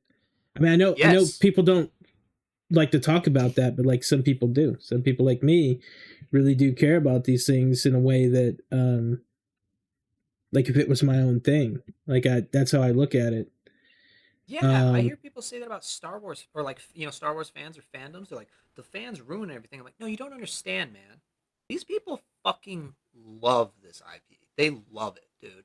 They did. Like a lot of their life is centered around some of these IPs, and then some fuckhead, like wants to cash grab it. It's called Disney. Just milks you can say the hell out of something. I'm not saying nothing. What if they want to send me a check? Absolutely. Like, and the same thing. If somebody said that to me, like, well, that's not fair. You're like this movie guy, and because I noticed that filmmakers, there's this weird thing. Filmmakers aren't really allowed to talk about other filmmakers. Right. I do feel like that's kind of stupid because without these fucking movies we're talking about, I would have never wanted to make a fucking movie because some movies are so shitty that I wanted to make one better, or some movies are so fucking amazing that I could like only hope to make something like that.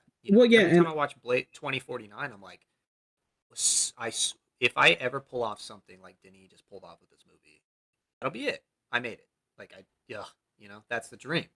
People gave that movie a lot of shit. Like a lot of shit because of the first one. And I never really understood it. Like I never felt like I kind of understood what was going on there. Sorry, is my mic doing some weird stuff right now? There's a little bit of static coming in, but I think you're okay. Weird. Okay. But you know what I mean? Like that movie got a crazy amount of crap when it first came out. Yeah. Yeah, and you know what?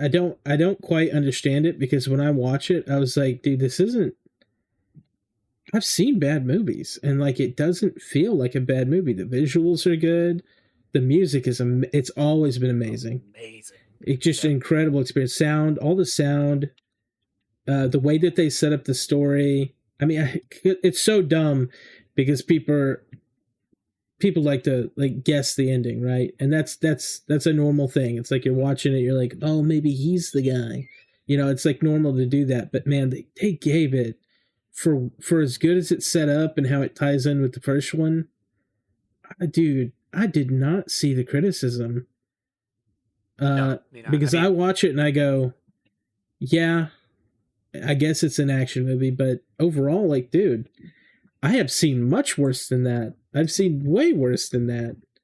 See, that's one of those movies that I feel like somebody who doesn't like action would discredit it. Like, yeah, it's just an action movie. It's like, man, that movie is a fucking to me. The acting was beautiful. Like, it's beautiful.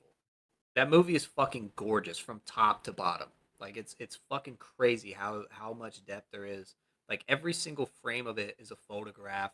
Like, Deakins. Oh, that was another thing I saw when it first came out. Everybody's like, surprising that Deakins wasn't able to, capture the magic of like the first movie. And like, look, I love the original Blade Runner. I don't think it's one of those movies, but like, fuck, dude, 2049 is dead ass. The Tears in the Rain one of the most scene, gorgeous movies of all time. I mean, I don't know. Yeah, that makes the whole movie. But dude, I'm just saying, like, to say that you couldn't capture that, it's like, yeah, sorry, I couldn't paint another Mona Lisa, you fuck. Like, I know. Oh, like, okay, I guess I'll just sculpt David this time instead, you only get lucky. Fuck. Like, there's no fucking way, bro. That's how I feel about 2049, though. I feel like it's a better movie in every regard. Like, and somebody's gonna jump me for that, right? But it's like, dude, like, I'm like, that was another piece of media that I was sitting there staring at, and I'm like, this is a fucking modern classic. Like, in 10 years, people are gonna I definitely feel like it was unwarranted when you have, I mean, you just have such bad movies. There's plenty of them to go around that you could critique. It's just, it's weird this one got so much hate, especially the fans literally begged for a remake. And when they got one, well, not a remake, but a reboot of the, they wanted another film, however it had to be, whether it was a remake, a reboot, a sequel, whatever. They fucking begged for years, dude. They were ravenous. Yeah. And when they got it, it's like, it felt weird that they're like, it's like, it was never, and you could think it was better, but it's like, it was never gonna be as good as the first one, just for the, like, you can't go back in time and see it for the first time and build that whole psychological profile around it. I'm sure if someone sees that movie and then the first one, they'll have a different opinion on which one they like better, just because. So I'm sure if people in 1982 saw Blade Runner 2049, they'd shit their pants. Well, they would shit their pants, but that's for entirely different reasons. I was just wait. Also, Jason, you sound like far away. I was just about to say that same thing, right? I imagine. So imagine that fucking opening sequence, like sitting on a theater. This new IP, you've never even fucking heard of it, and all of a sudden that opening sequence of Blade Runner, the original, right? Like, you had never seen any fucking thing like that. I get why it has the appeal that it does. And it's like, every time I watch Blade Runner, this weird thing happens where, I don't know if it's the lenses they used or what the fuck it is, but like, they're so good at capturing, everything. The framing is always... Dude, it's like Wes Anderson. Wes Anderson framing. The backgrounds are all fucking blown out. Like, the backgrounds are all bokeh. It's like, and like, the color is insane. The fidelity is so fucking crispy. Every time I watch that movie, I'm like, this movie looks brand fucking new. Because like, what did we just talk about that looked old? Or, like Evil Dead and shit like that. Like, they look old. Like, trying to get somebody into older movies, they think they're watching an old movie. And I don't understand that opinion. I've talked to people that are like 20 now, and I've showed them, because I have the channel and everything, and I've showed them movies. And I have one friend, Gabe, and he really appreciates it, right? He'll watch something, but his main thing is, if it's too old, he just won't watch it. And I'm like, I don't personally get that, because I'm over here rewatching like Seven Samurai and these Kurosawa films, and it's the fact that it's black and white does not faze me. Seventh Seal is such a good film, but it's so hokey at the same time. But because it's black and white, and because it's in a different language, especially, for some reason, it's just this generational gap where it's like they don't respond to it. And it's kind of weird. We're maybe talking to the wrong people too, right? Like, because if we're picking it up, other people are picking it up, or maybe it takes time to kind of get into that, that thing where you're looking, because if you love movies, right, you don't really start watching The Seventh Seal unless you're looking for more of that magic, right? You're looking for those greats. Well, let's be honest. Like, I think you're right, because when we talk about Hallmark movies and how much money they make, who the fuck is watching these movies? My dad. Yeah. Your dad, a male. Yeah. Your male father. Yeah. How old is he? One of the toughest men I've ever met, by the way. That's wild to hear for some reason. He's a 61-year-old retired gunnery sergeant Marine, from the Bronx. And he's over here sitting in front of the TV going, I love me some Hallmark movies. Make me feel good inside. That's crazy. Yeah, and definitely overanalyzing it for sure, in the way where he's like, and I wonder why. How do you overanalyze? It's like, oh, Christy has that tree farm. You think that's realistic? I can get into that. I can get that real quick. I wonder why he decided to take the German vehicle out to the boonies instead of getting like a Ford and driving out there instead, or like a shed. Good Lord. There's your overanalyzing right there. You think that it's because those cars are really good, or do you think that they really paid to have those cars in here? Is that written in the script? Or when he's saying this, who the fuck is he talking to? Just himself? Is he talking to people? He's talking to people for sure. Yeah. That's wild. Dads are so... I want to hit that age, right, where you just start, like, throwing shit on. Like, my dad once, dead ass, I saw him watching Battle Los Angeles. I caught, like, the last 15 minutes with him. He finishes the fucking movie, sits through a commercial break, and then they ran a fucking encore of the movie. And he just started watching the whole thing again.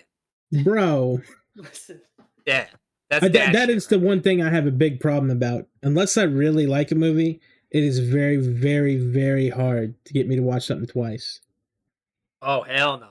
I'll play the same video game 15. Oh, that's another one I want to talk about. People won't play old video games, and it drives me fucking crazy. But we're going to get back to that. I'll watch the same movie 10 times. See, the only movies that I've watched a lot are my favorite movies, and that's like Ghosts of Mars, and which I don't need to get on because I could go on about that all the time. But like 28 Days Later, I've seen that a number of times because I really thought it was like, dude, 28 Days Later is like this. If I had to point out any indie film, and I do consider that indie, by the way, I don't give a fuck what anyone says. I know the situation they were in at the time. And they got funding and they made this tight world. Dude, that shit still blows me away how they took such little money and were able to carve out an entire movie in London and somehow get it to look like it's completely empty and have all these, like, dude, they have probably over 30 different set switches and locations. And it's like, bro, I don't know how they did it. That's one of those that I look at and I go, dude, these are the people you need to be giving shitloads of money to. And it's like, that's how I feel about you guys. Honestly, when he contacted me, I didn't know that I was going to be watching like a really decent indie film. Like, because it's not right. It's on YouTube. And I think that's the hard part. And I think that's the big takeaway that anyone could have from this like conversation is that like, dude, if somehow money would just get into the hands of people who make decent shit, we'd have a lot more decent shit to watch. But you know who I think about whenever this comes up? Peter Jackson. Like, he made Brain Dead, and then he made bro. Zombie movie. Like he was so good at squeezing the juice out of fucking everything, and then he gets a couple $100 million and makes the fucking like one of the best movies of all time. And he did it in like the worst way. There's no way that movie could have happened, without him at the helm. There's no way, because of the way that he's able to like distill, like, And I don't like squeeze everything and get yeah, I don't know what flavor of autism he has, but I know that it's incredible. It's like his little New superpower. Zealander. Dude, I just don't know what you have to be able to do something like that, because, and I know people shit on George Lucas, but he was the same way. He was able to do that same fucking thing with the original Star Wars films. I just, dude, with the level of production and the level of management and hiring, because like it's different when you're an actor, right? You're an actor, you learn your lines, you show up, you do your lines, you get paid, and hopefully you get more work in the future.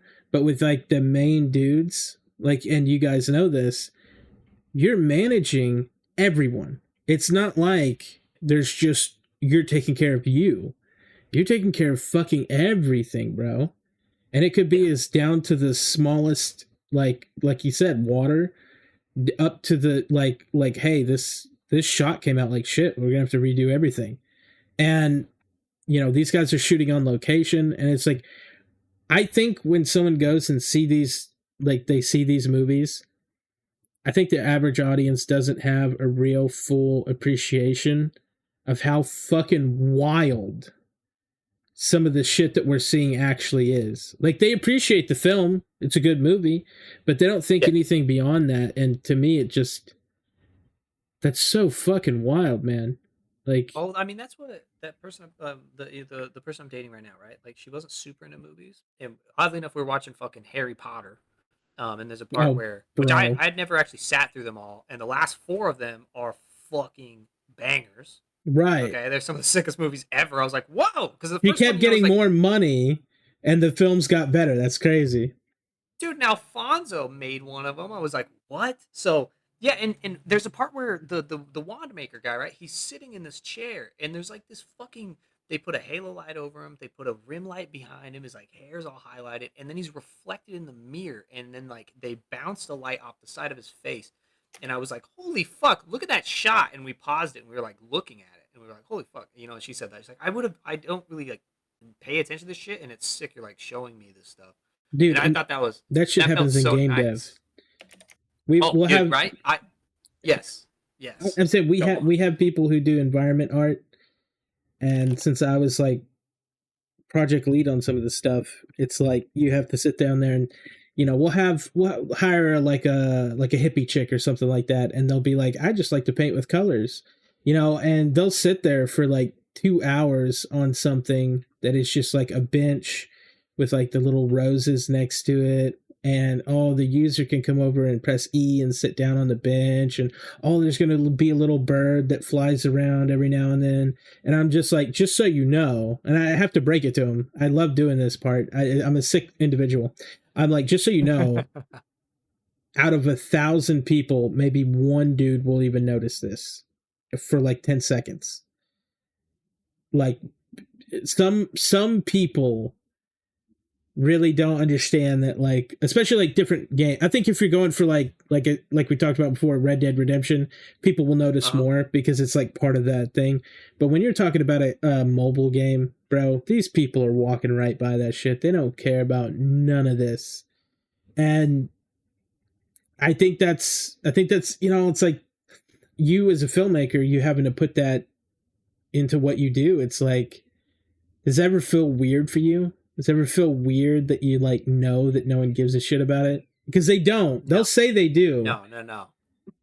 Like, for me, man, for fucking me, dude, it's like, I'm making the movie because that's like, this sounds fucked up, or it might sound like self-righteous, whatever. But I'm a self-righteous person. I don't give a shit. I'm making the fucking movie for me. That's what I want to fucking see. Right.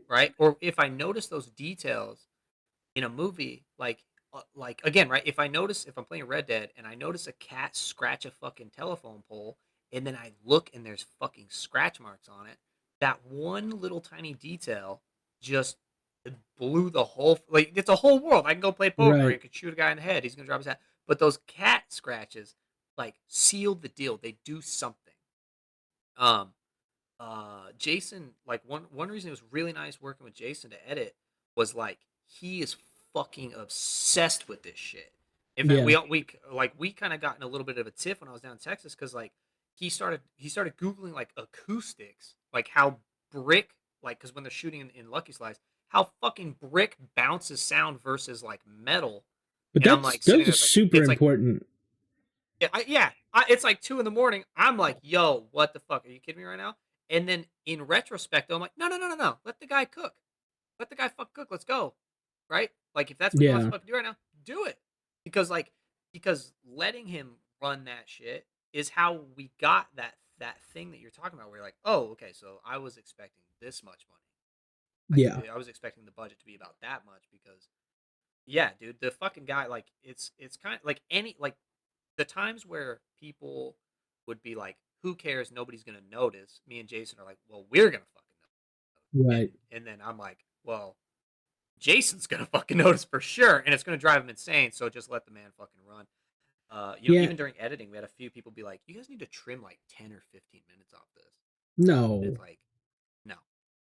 Yeah. I know the whole kill your darlings bullshit. Like make it as tight as possible, but like the one thing that I'm really proud of in the movie, the number one thing I'm really proud of in the movie is the pace, man. The pace is fucking consistent. It's exactly what I wanted. A little bit slower, a little bit more driving. Like it has like a certain pace to it when they're going through the parking garage, and then so when something pops off, it has a much bigger hit to it. And the reason we fucking got that is because we just ignored people telling us to chop a bunch. Like we don't need to see him doing this. We don't need to see, yes, we Right. do. They have to see that. Well, I mean, I think that's why it's good to be around creative people, because sometimes I do feel like I'm going nuts when I'm working on something. Yes. Because, a lot of people will tell you like certain things. So certain things like, dude, I cannot tell you the amount of indie devs that would make triple the amount of money if they would just make a button sound good to click. Okay. Right. There's something in the brain, especially, dude, Asian games are the worst about this. And I don't know how they get so successful when they have menus like this, but I swear to God, like I've played a lot of these Dynasty Warrior games, and it's always the same shit. And if you like those games, and this is just for the people watching, if you like those games, nothing against it, but when I hear like ding ding ding ding ding ding ding ding ding ding ding ding, it's like, dude, okay, I'm only gonna be able to do that for like minutes. There's a limit at which I have where I'm going to start muting while I'm in the menu, like, or something. I mean, thankfully, games have moved to... I was watching my friend play Final Fantasy 14, I think is the one that's, like, online. Mm-hmm. And, yeah, just watching it played, I was like, I am losing my fucking mind. First off, they haven't changed the graphics on the UI for the last 20 years. And then, yeah, all the sounds. And then, like, all the weird, like, I think overbearing piano music that plays when you're, like, oh yeah, fucking anything. I was like, what is the vibe in this game? This is so fucking weird to me. Yeah, it's, I don't like you this. You walk through a place and you're like, you just hear it kick in and you're like, dude, am I being attacked? What is going on? Yeah. Or is somebody about to kiss me inappropriately? Dude, like, what the fuck is going on? Probably. Yeah. That's more likely in that game. I was hoping. Dude. But they've got I will say, like, what is the next step for you guys? Like, what is the next step, like, project wise? Are y'all still working on stuff, or are you just taking a break while, like, are you moving on to the next thing? We're absolutely moving on to the next thing. 100%. We have 10 of Swords. We have treatment for basically a 3-part series. There's and this is all based around the first one. Based around coming after, for sure, in that same world.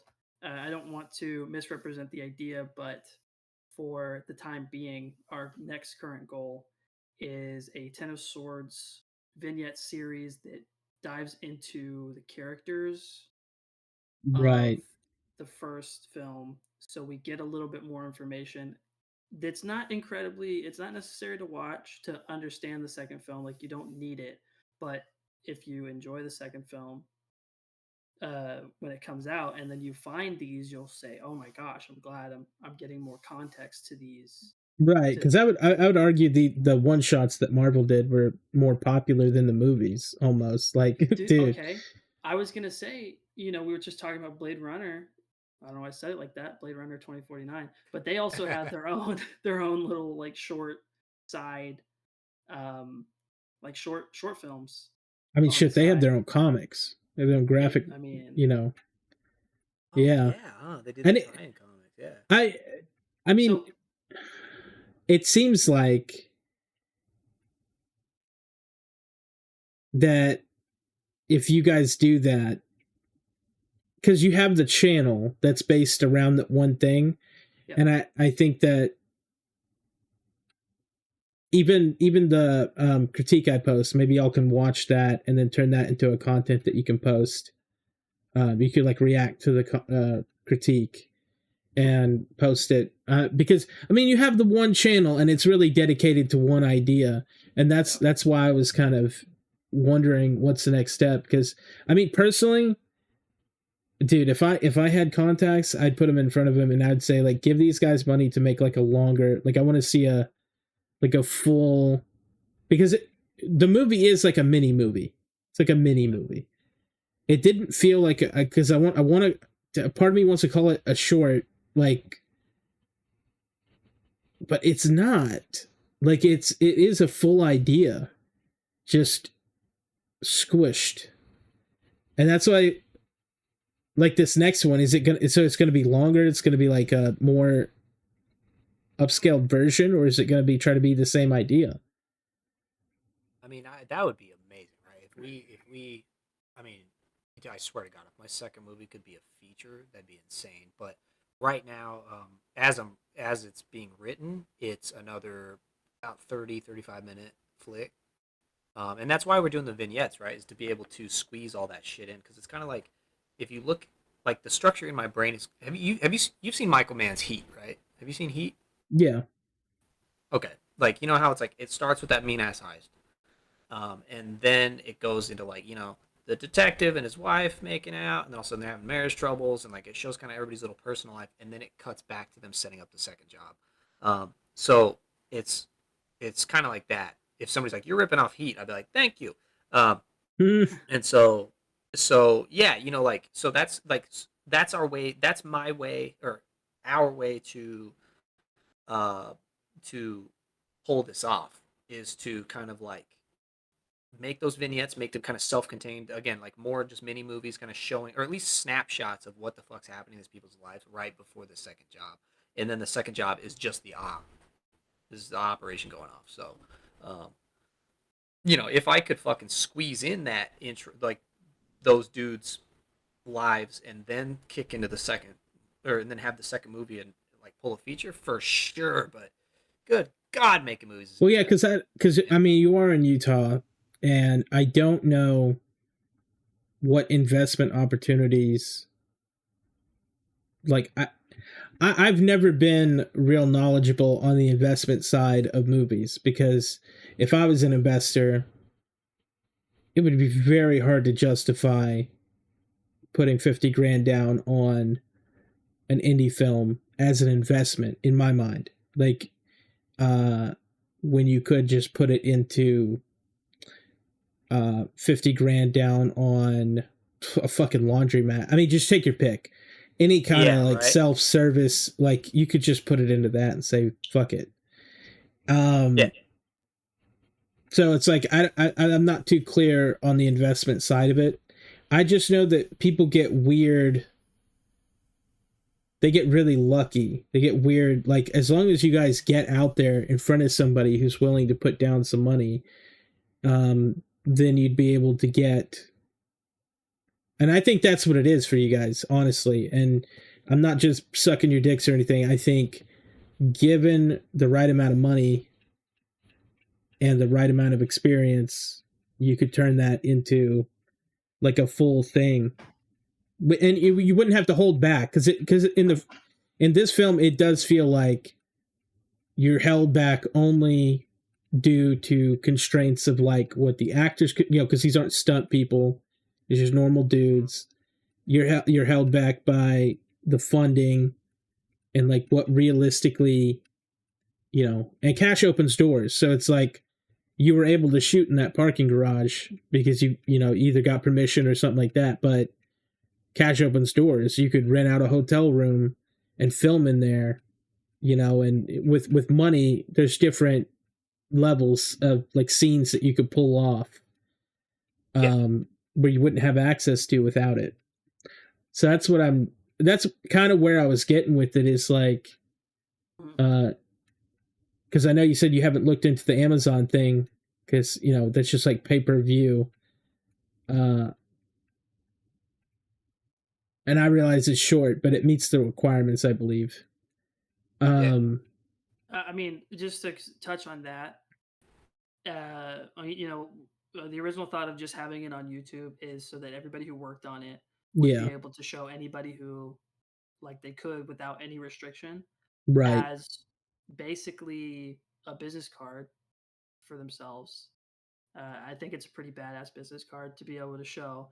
And just like how you're saying, like, if you show this to anybody, even though you don't quite realize how investing would work, you could see somebody easily who isn't interested in investing in movies easily doing that for this idea, this IP.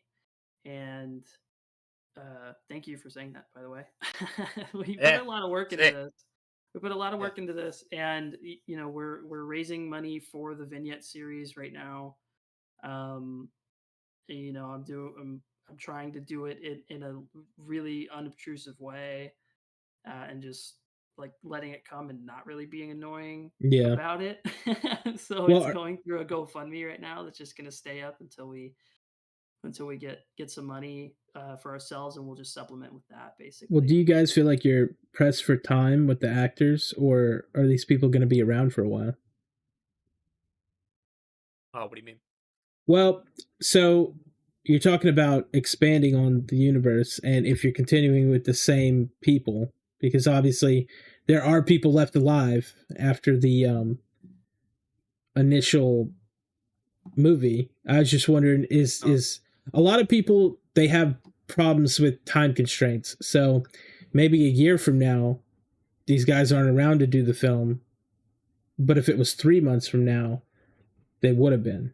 You know what I'm saying? That's what people that I've worked with have run into, is that people just become unavailable or move out of state, or it's like, dude, we'll have to scrap it and move to a different idea if we can't get the same initial people. There's definitely a time issue, because Cole Thornton's traps just keep getting bigger every single day. Yes, buffer by the second. So then it just really depends on how God, how into the future that we put it, of how transformed he is. So if we do his vignette, right, and we see him and he's just a huge guy, we can't say, oh, this is a couple of months after. This is a couple months after the first one. It's not nobody's gonna buy that if they're paying attention to the timeline at all. Right.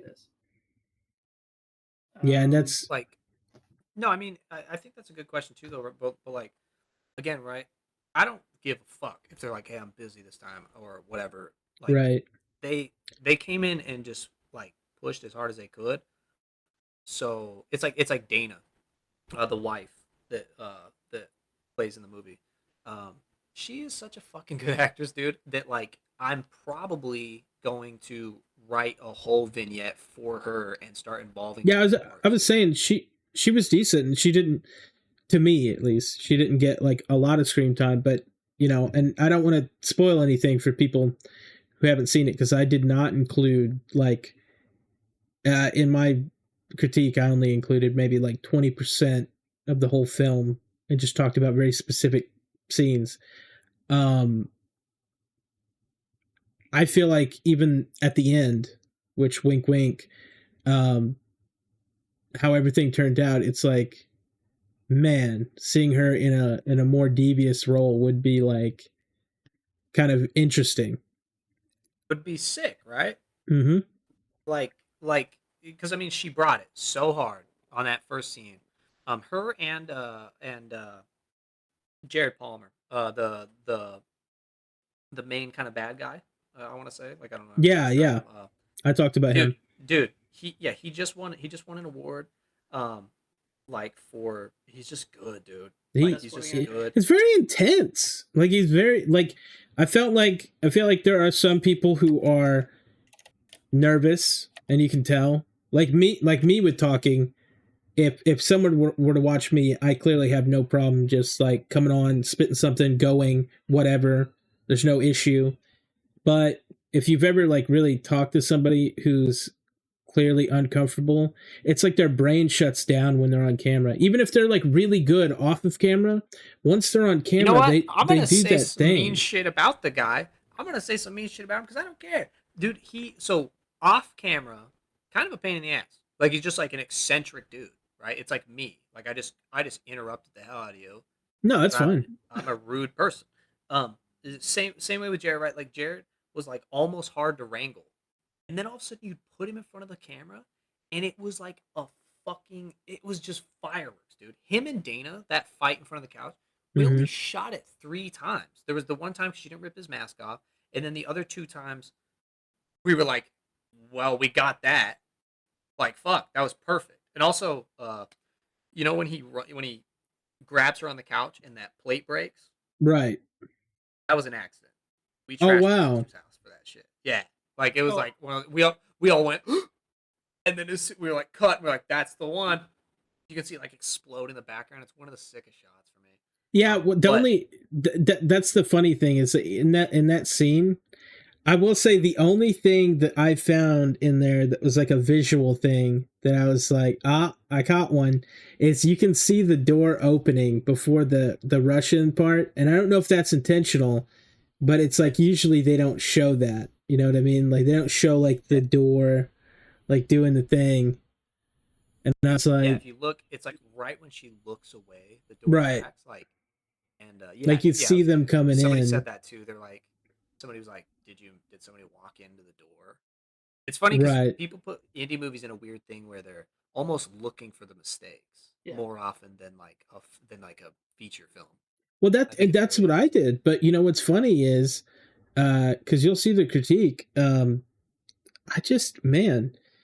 was very surprised. I was like, dude, this is not because when you get a random comment about something, and then you go and you look at it, it's like, this is not the thing that I thought it was at all. It was like a pleasant surprise. It was like someone offering you a food that just kind of looks like shit, but then you eat it and you're like, damn, this is all right. Yeah, not bad. All right, here we go. Yeah, that's like not to say your film looked like shit. I didn't know what to expect, but I know that I'm more honest than I should be. Like, I'm sorry, but if you're an indie filmmaker out there and you've made a shitty film, that is okay. That is okay. We're all learning. But that's like me. I've made shitty games solo, and I will never do it again. I make shitty games when I am a solo dev. I will never be an indie solo dev. When I'm on a team, I flourish. I do so well. I get so good with what I'm doing. And with y'all stuff, that's what it felt like. It felt like going into it, an indie film on YouTube. I know that you guys have seen other indies, and I know that you're not allowed to do the talk shit thing because it feels weird, but I will do it for you. Some of them are bloated and horrendous, and the sound design and the acting, and it's like, I don't know what you do about the acting, because it's like you have a vision, and it's like you're never gonna, unless you absolutely find the perfect person, you're never gonna just get to get lucky with an actor that's inexperienced that no one's discovered yet is like 1 in a million, man. So you can't really control like the level of acting, but man, that was the beauty of Dana Moore and like Jared Palmer, right? Was they were like they all did so good. I'm just seeing these fucking like these beasts, man. They just wreck, and like seeing 2 actors elevate each other.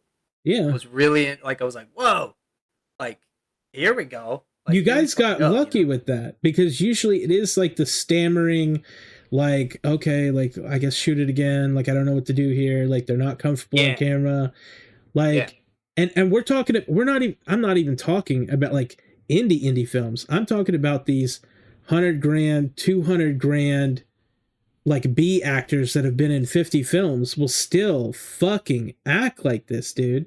And we're talking about, if you've ever seen a made for TV sci-fi movie, some of these dudes, I don't know how they get booked. How are you getting this job? I know. They're around and they work for very little. I don't know. I do not know, because it's like, well, the other thing though, right, is like, I'm not a good fucking director. That's what I realized on set, right? Like, I'm a dude of pretty short stature. I really was like, I had that thing where I'm like, you know, just go with what you feel. Yeah, to get a megaphone. That's not how you fucking. That's not how you direct, man. People want to fucking be told what to do. They want to, you know, like actors come to act. They want to act like a different person. They're there to act. So, you know, that was like a lot of the good shit that we got out of the movie. I went over that in the critique, by the way. Okay, good. Enough. Okay. Yeah, like the story would have made a lot more sense if I had put my foot down and made sure that we had got something, or made sure that a line because it's your vision. I think that's what it comes down to. No, I think the thing was, I was so lenient and so like in my head, you know, that whole thing of like, kill your darlings, don't be such a diva, because I'm a super like being in any band with me back in the day was the fucking worst. Like, I was just such a like dictator about it, and I didn't want to do that with this because there was so many. I don't know why all bands are like that. There's always one dickhead, and I was the one. Well, it's like everybody wants to be the star. It's like, I'm okay with just being the drummer. Like, I'm fine. Yeah, well then you go be the fucking drummer. Right. I'm the one running this bitch. I want to hear what the fuck I want to hear, right? So with the movie, I was like, okay, I can't do that. And then my script supervisor, Karen, pulled me aside and goes, hey, you're losing your movie. Like, do you understand? If you don't get this shot or this line, then the entire movie doesn't make sense. And I was like, right, fuck, you're right. And she's like, you've chopped enough fat off of this thing. It's time to start sauteing it now. And I was like, okay. So, you know, and then we really started putting like a lot of emphasis on making sure we had everything. So the story is complete. Like, in some people, it might take, you know, a watch or two to really fully pick up on all the little details. But it is in there. It's just not in your face. But we almost didn't have that because I was slacking. Like, I was lacking as a director. And luckily, you know, like Wayne and Karen and like Corey were there to kind of help pull that shit together. Right. Be like, hold on, you need this. So, you know, thank God they were able to help me get that. Where was I going with? Oh, because you're talking about the act. You know, yeah, like that's the unfortunate thing too, right? Like, you gotta psych them out. I can't pay a bang up director, and I want it my way, so I had to direct it. But I think could a better director. So where does that leave you in the future? You want to convert more to writing, or? I would love that, but like seeing how many people were just like, well, you know, you gotta trim this movie down. You gotta trim this movie down, you know, or like, because a lot of people's interpretation of this movie is just like a bullshit action movie, right?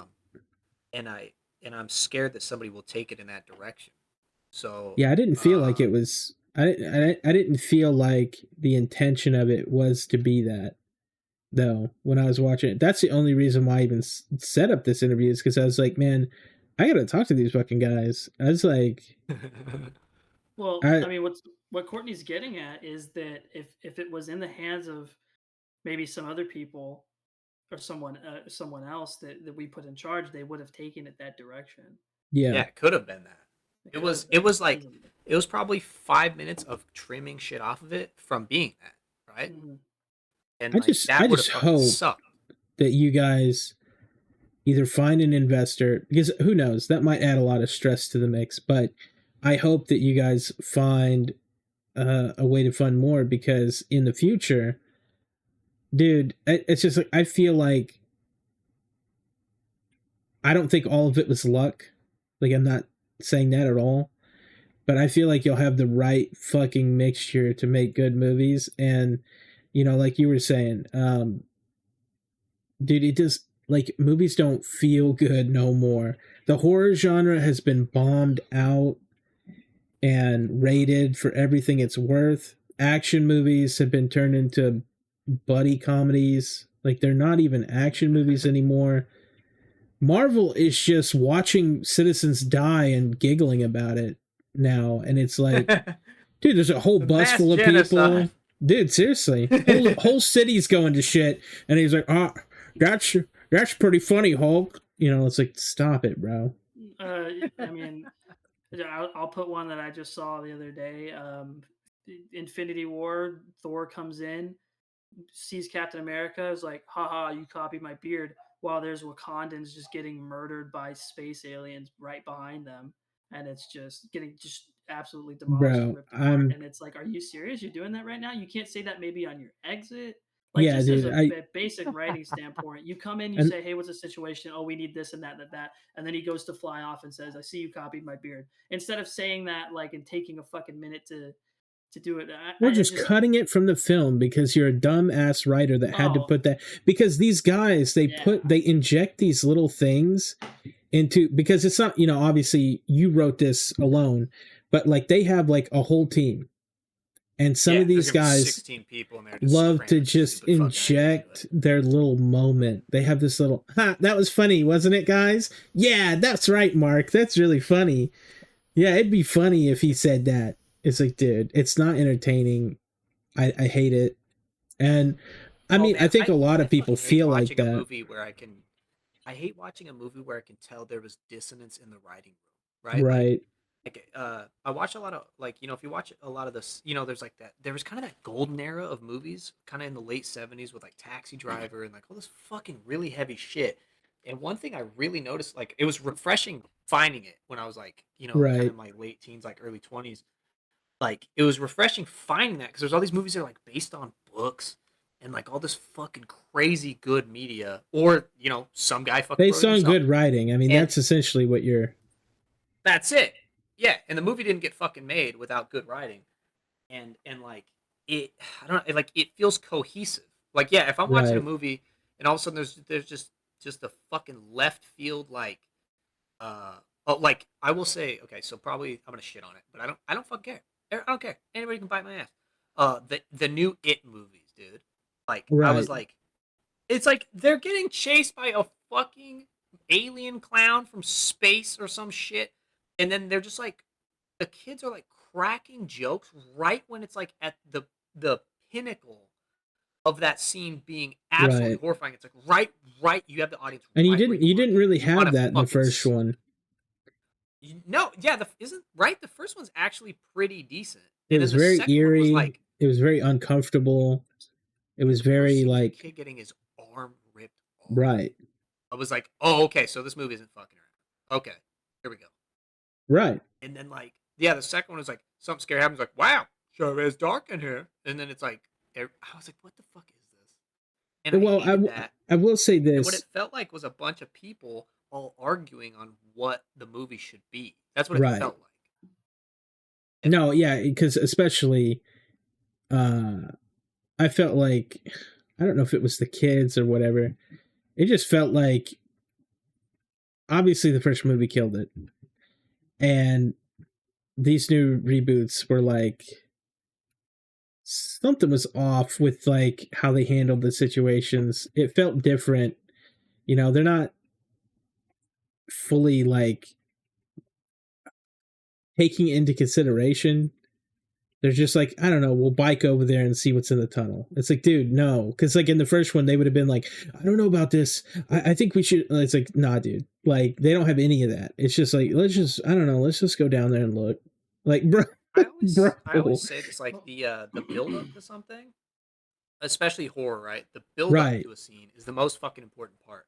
Like, it's scarier when you don't see the thing. It's scarier. Well, no, more like the, like, basing a movie, like basing something in like a certain level of relatability and reality. Once something scary happens, it hits 10 times harder. It's like watching Watchmen, where the guy gets his arm cut off. Who gives a fuck? I don't know what that feels like. But when he steps on a nail in Home Alone, oh yeah, right, you're all like, shit. Oh my god. And so like I just watched Terminator 2, and that movie feels so grounded. So when anything spectacular happens, you're like, whoa, like they just drove a fucking semi off the side of a bridge. Yeah. Like I don't want to be that dickhead that's shitting on Marvel. Well, but those movies are fantastic. Like they actually did that. And they fucking did. Yeah, like I was gonna say, hey, okay, go. Like the CGI needed in these new movies is just a problematic amount of like the issue fakery. Is, like, it's completely fucking unrelatable, right? So it's like I have no idea what it feels like for a guy to turn into an F-16 and then like fly off and then go through like a portal into. I'm like, what the fuck is going on? It's just it's. Not I think it's the difference between watching one of those. Starscream like that, dog. They what was it? Any of these movies where they have a bad guy that like gets the guy in a chair and like hits his hand with like a hammer, I think that's infinitely more like, you know, like holy shit than I don't know, like alien spaceships blowing up in like fucking portals. And now let me double down on that. So Aliens 2, right? Or Alien for that matter, is so effective because it's just a bunch of blue collar workers sitting at the table. They're having some fucking dinner, you know? And then all of a sudden, like, the one dude flips the fuck out and an alien pops out of his chest. But it's like the setup was what's so important. They're just sitting there gabbing, dude. They're just like bullshit. They're just yapping their asses off. And then all of a sudden it gets crazy. Any Ron Perlman movie, by the way. I mean, there's also just there's no like setup. There's no like weird horror movie setup where you're like, oh, something's about to happen. Oh my god! Like, well, I'll tell you what they do though. They do those like tropes. They're like, dude, I can tell you these movies that come out today have these like built-in tropes. It's no longer like, oh, well, he's an asshole, but he'd save you in a pinch. It's like there's just tropes like the whole way through, beginning to end. They're like, like I hate to say it here, buddy, but your name is Jason Scott Ramirez. You're going to be the first guy to die. You're going to be left out of the airlock. You're going to be like, oh, Ramirez. Like they love throwing, like you're going to be the guy. It's like, dude, the tropes are crazy. I'm the guy defending Burger Town. Okay, no, but like for real, they're like in these situations where, they just say things and you're like, okay, so this is the asshole. This is going to be the strong, silent female who we don't know if likes other females. Here's your like captain who's by the book. You know, it's like, but dude, it didn't feel like tropes back in the day. It didn't feel that forced. No, I think we're getting into the wrong generation shit, right? I think movies fucking rip. It's just like, who gives a fuck what Marvel's doing? Who cares? Like, it's all about what you're watching, right? Because like Jeremy Saulnier came out with Blue Ruin, right? I don't know if you've ever seen Blue Ruin. If you haven't, write that fucking thing down. Yeah, let me because the next movie he fucking makes is Green Room. Did you ever see Green Room? It's about those punks that get stuck in that venue with a bunch of neo-Nazis in Oregon. Have you fucking seen that movie? You say Rune or Room? So there's Blue Ruin and then there's Green Room. Blue Ruin, 2013. They just happened. For Blue Ruin, I think so. Green Room is what I want you to watch, though, because like, well, I can pull it up on his name. Oh, that's a big budget, dude. Green Room is straight up one of the most fucking aggressive movies I've ever seen, and the violence is insane, and the writing is perfect. Well, he has a movie called Murder Party. So, oh, that was his first flick. Yeah. That's like his indie budget, or that was his indie flick right there. Yeah, $190,000 on that. But that movie's really fucking funny. But okay, dude, I've actually heard of some of these. I'm telling you right now, watch Green Room. Like, oh, this guy did that new Rebel Ridge. Oh, did that finally come out? Yeah. God, isn't John like? Okay, hold on. It wasn't bad. It was actually extremely good. No, he's amazing, dude. He has even my girl loved it. Even Hold the Dark ripped, even though he didn't write it. Like, but okay, I'm gonna watch Reviewtechusa for sure. I was kind of waiting for that and then forgot about it. But dude, this guy. It's too much shit. You're getting advertised to every day. This is one of those movies, or one of the guys that made me want to get back into movies, right? Green Room was like an actually realistic representation of like a hardcore band, and then tied up in this like siege thing, or the siege situation, tied up with like hyper realistic violence. It's not a horror movie, it's a fucking thriller. And like, I don't know, I was like, that's it. That's that fucking thing. And you want to know why it's so effective? Because these characters are all believable. Their world is real. Like, he really obviously comes from punk. There's no way he could have written that without coming from that world. And like, yeah, man, he fucking nailed it. And so, you know, like, I don't want to be that guy who's like, new movies suck. That's not true.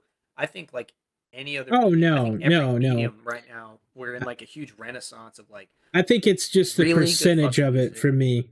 I think it's the percentage of it and the time. Because I actually value my time digging. I spend more time digging now than I do watching.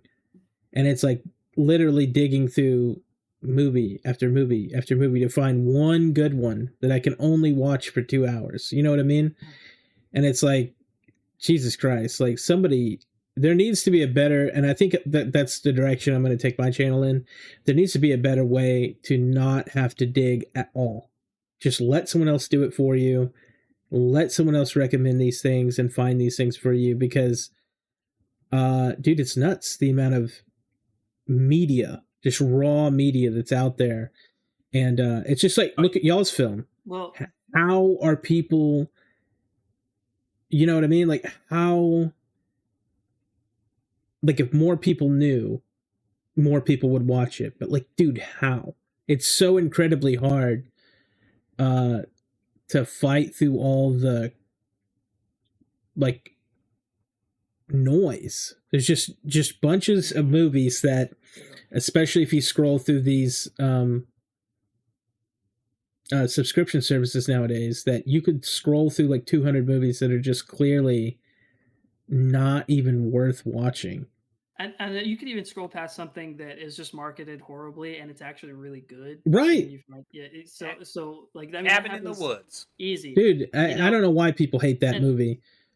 You know, while we were talking about stuff, needs to be a whole expanded universe on that. You said you'd like to see us get funding, you'd like to see us get like more support and everything, and more people watching because you feel like it's worth a watch, which thank you for saying that. But I have to ask, Matt, in a year's time from now, when the vignette series is hopefully out by then, what do we have to do to make sure that we've done a good job in your eyes? I think the only thing that you guys can do is just I mean, critique wise, like actual like industry, like person wise, or like viewer, because there's two answers to that.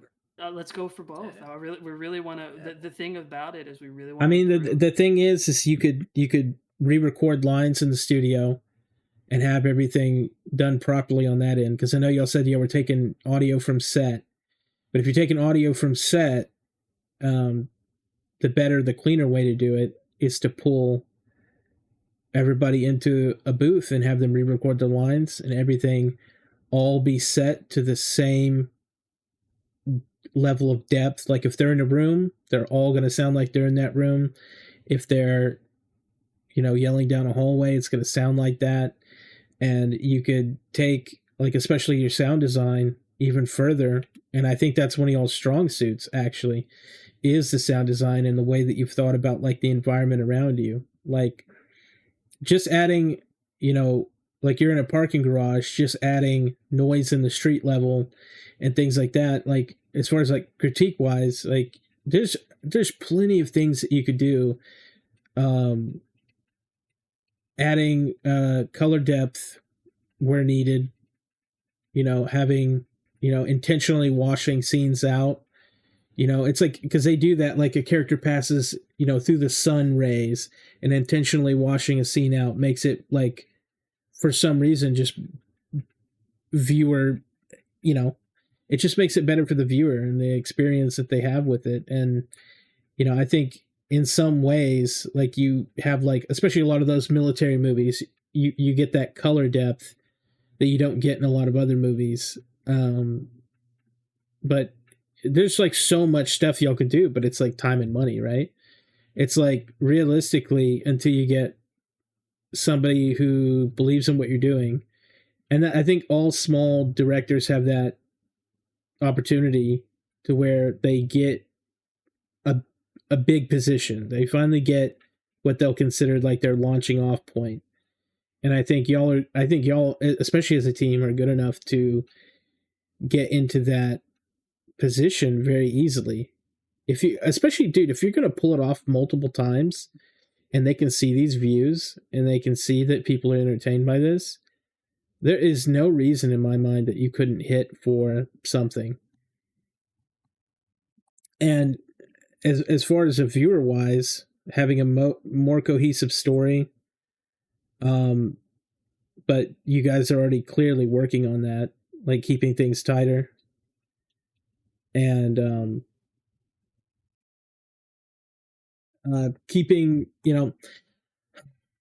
psyching out your actors more. I mean, I go over some of this in that critique, but psyching out your actors more, like maybe even putting them on edge on purpose to get them less freaked out about the camera, telling them the camera's rolling and then doing fake shots and then rolling could help with that.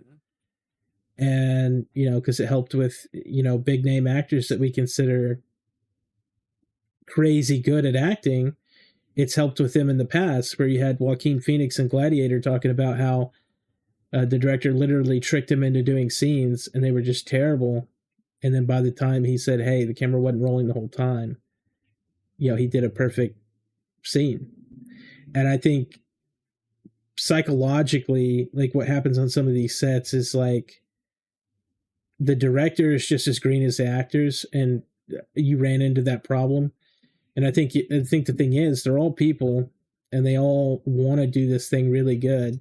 But I think there's like a lapse in, as far as directing goes, where you just got to set one-on-one with these people and just like really look them in the eye and say like, look, this is probably one of the only times in your entire life that you're going to be on screen. Fucking sell it. Because if you don't sell it here, any dreams that you have are not going to happen. Because no one wants to buy, something that's not, fully out there. But, you have lead actors and you have supporting actors, and just some of these people don't know which one they are yet, Like, you need everybody for a film. I mean, hell, you even need homeless people walking around in the background. But I mean, my honest advice is, you guys got the experience you needed on the first one to see how it is. I don't see any reason why, like, when you hit the second one, you're not more comfortable and you're like better off. In the second one, you're like more dynamic. You're like, okay, well, we already know we're going to need to do this because that last time what happened, and you can focus on more of the artistic stuff. I do think like that, like I said, that intro scene when you're in the car and you're doing those like sick transitions.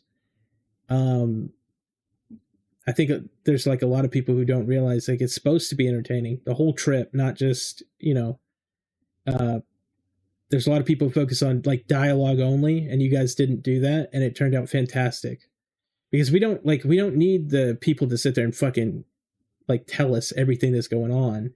Like, we can see that the dude got kidnapped. We can see that the dude got, beat up. We can see that. We don't need to be fucking told every 5 seconds the whole story. So I think personally, you guys are on the right track. I just think it's, quite frankly, a budgetary issue. We got told not to do that while we were editing. Like, somebody was like, and like, this hangs a little too long, or like, yeah, we know a shootout's happening, so let's hurry and get to the next thing. And I was like, what do you mean? This is like an event, like the event, like, or like, why are we showing them drive there? Why doesn't it just go straight to them in the park garage? Like, shit like that. Somebody was specifically telling us to get rid of that shit because it was just fat. And I was like, that's called style, dude. Like, that's like a whole thing. Like, we're using that to get people into the thing. Like, again, the setup is the fucking important part. I mean, if you watch anything with like James Cameron, he has these long trailing shots with people moving in a scene in an interesting way, and then he has close-ups of their emotions, their breath, their skin, and like you don't, they're interacting with each other, yeah, and it sets like the mood for what that environment's like Avatar 2, all those people going down to those weird crab walker things, they're all like bickering at each other like they're a bunch of blue collar workers and shit. Yeah, and I just think people pay for that. People That's pay what I'm there for. I'm going to see the fucking world, man. Yeah, people pay for that level of attention because I don't think there's a lot of, I mean, I don't know. Like, did you go to film school or did you self-taught? Because it feels like self-taught to me. Bro, I didn't even finish high school, buddy. Bro, but that's a good thing because I'm telling you, when they go to these film schools, a certain amount of that creativity is literally choked out of them, and they're doing this whole buy the book, and they don't have any practical experience. I have a friend who draws. He's a professional illustrator, and I've always loved his art. I have a few of his tattoos on me because I've always loved his art. And then those first like 3 years of him at school, all of a sudden it was like, well, that's not the right way to do it, and I was like, what the fuck are you talking about? It's a bunch of lines on a piece of paper that your brain like hallucinates into a shape. That's what the fuck we're doing here. There's no right way to do it. Well, you got that guy who did that same thing with Invader Zim, right? And he has that particular art style, and he's always had that particular art style. And that's what I'm saying. If he had caved in and said, I'm going to abandon this unique look, that unique look is what paid his bills for these last 20 years. Like that unique look. Homicidal Maniac is some of the cringiest, like hot topic kid shit ever. But looking at the art was why I bought it. Right. Like his art is so fucking cool, you know? And then when I saw Invader Zim and seeing it actually animated, I was like, holy fuck, yes. Right. And I just don't think it would have been the same if he took like a normal approach to it, because it's like being abnormal is what led, like a lot of these dudes that we respect, especially in film. I'm telling you, like if you told me that, like, you know, you have Wes Anderson, right? Someone who has just mastered, it feels like that dude is like a master of everything that exists in film. You're not going to sit there and tell me that if that dude was young and in school, that anything that he does now would be considered correct. I doubt it. The colors are off. The framing is off. That like every little transition he does lingers too long. But everything he does makes it so much better. And the only reason he makes any money is because people are paying for him. He's the only one that can do it. Because if others could, they would. That's a profitable style to copy. Why haven't more people done it? You know, and they just can't. I think it's like it's a weird conundrum, right? Because if you can learn the technicalities of a trade, and then you can still keep an original taste, like keep your own original taste and carry it through and express it through that medium, then you're in the money, right? It's like for me, like admittedly being self-deprecating, like hitting the set without, like, I know what a fucking director does, right? I'm not stupid. I know what the job is. But does my skill set, like once we hit the set, I realized my skill set at the time was not honed enough to be able to apply it to that environment, right? Right. So like, and so luckily we got what we needed, and I knew what style I wanted. So the style luckily came through the movie, which is something I'm stoked about on the movie for sure. Like, but you know, could I have gotten more out of it if I was a better director, like shit like that? So I think as long as you keep that, there's that, again, it's that double standard where as long as you stay bullheaded but you're willing to learn, like you know exactly the fuck you want, and the only reason you're learning and aggregating data is to more efficaciously express that point of view. Right. It's all just refining styles. Like all these films that you're going to do in the beginning, it's just refining a style that you'll ultimately sell to other people. Yeah. Yeah. And I fully think that the people who can't do that, they work on TV shows. They work on basic, formulaic, like they can't function as an independent person because this the kind of stuff they would make, they'd lose money on. And it's like no one wants to do that. So they work on TV shows and they just try their best, and they just work on stuff that has like low level formats. Like sci-fi still does, even though they've come out with like a couple things, they still allow creative freedom, if you want to call it that. Yeah. And I think the thing is they just got to come out with their own style. But then again, nowadays you do have like they had that Art the Clown thing. What was it called?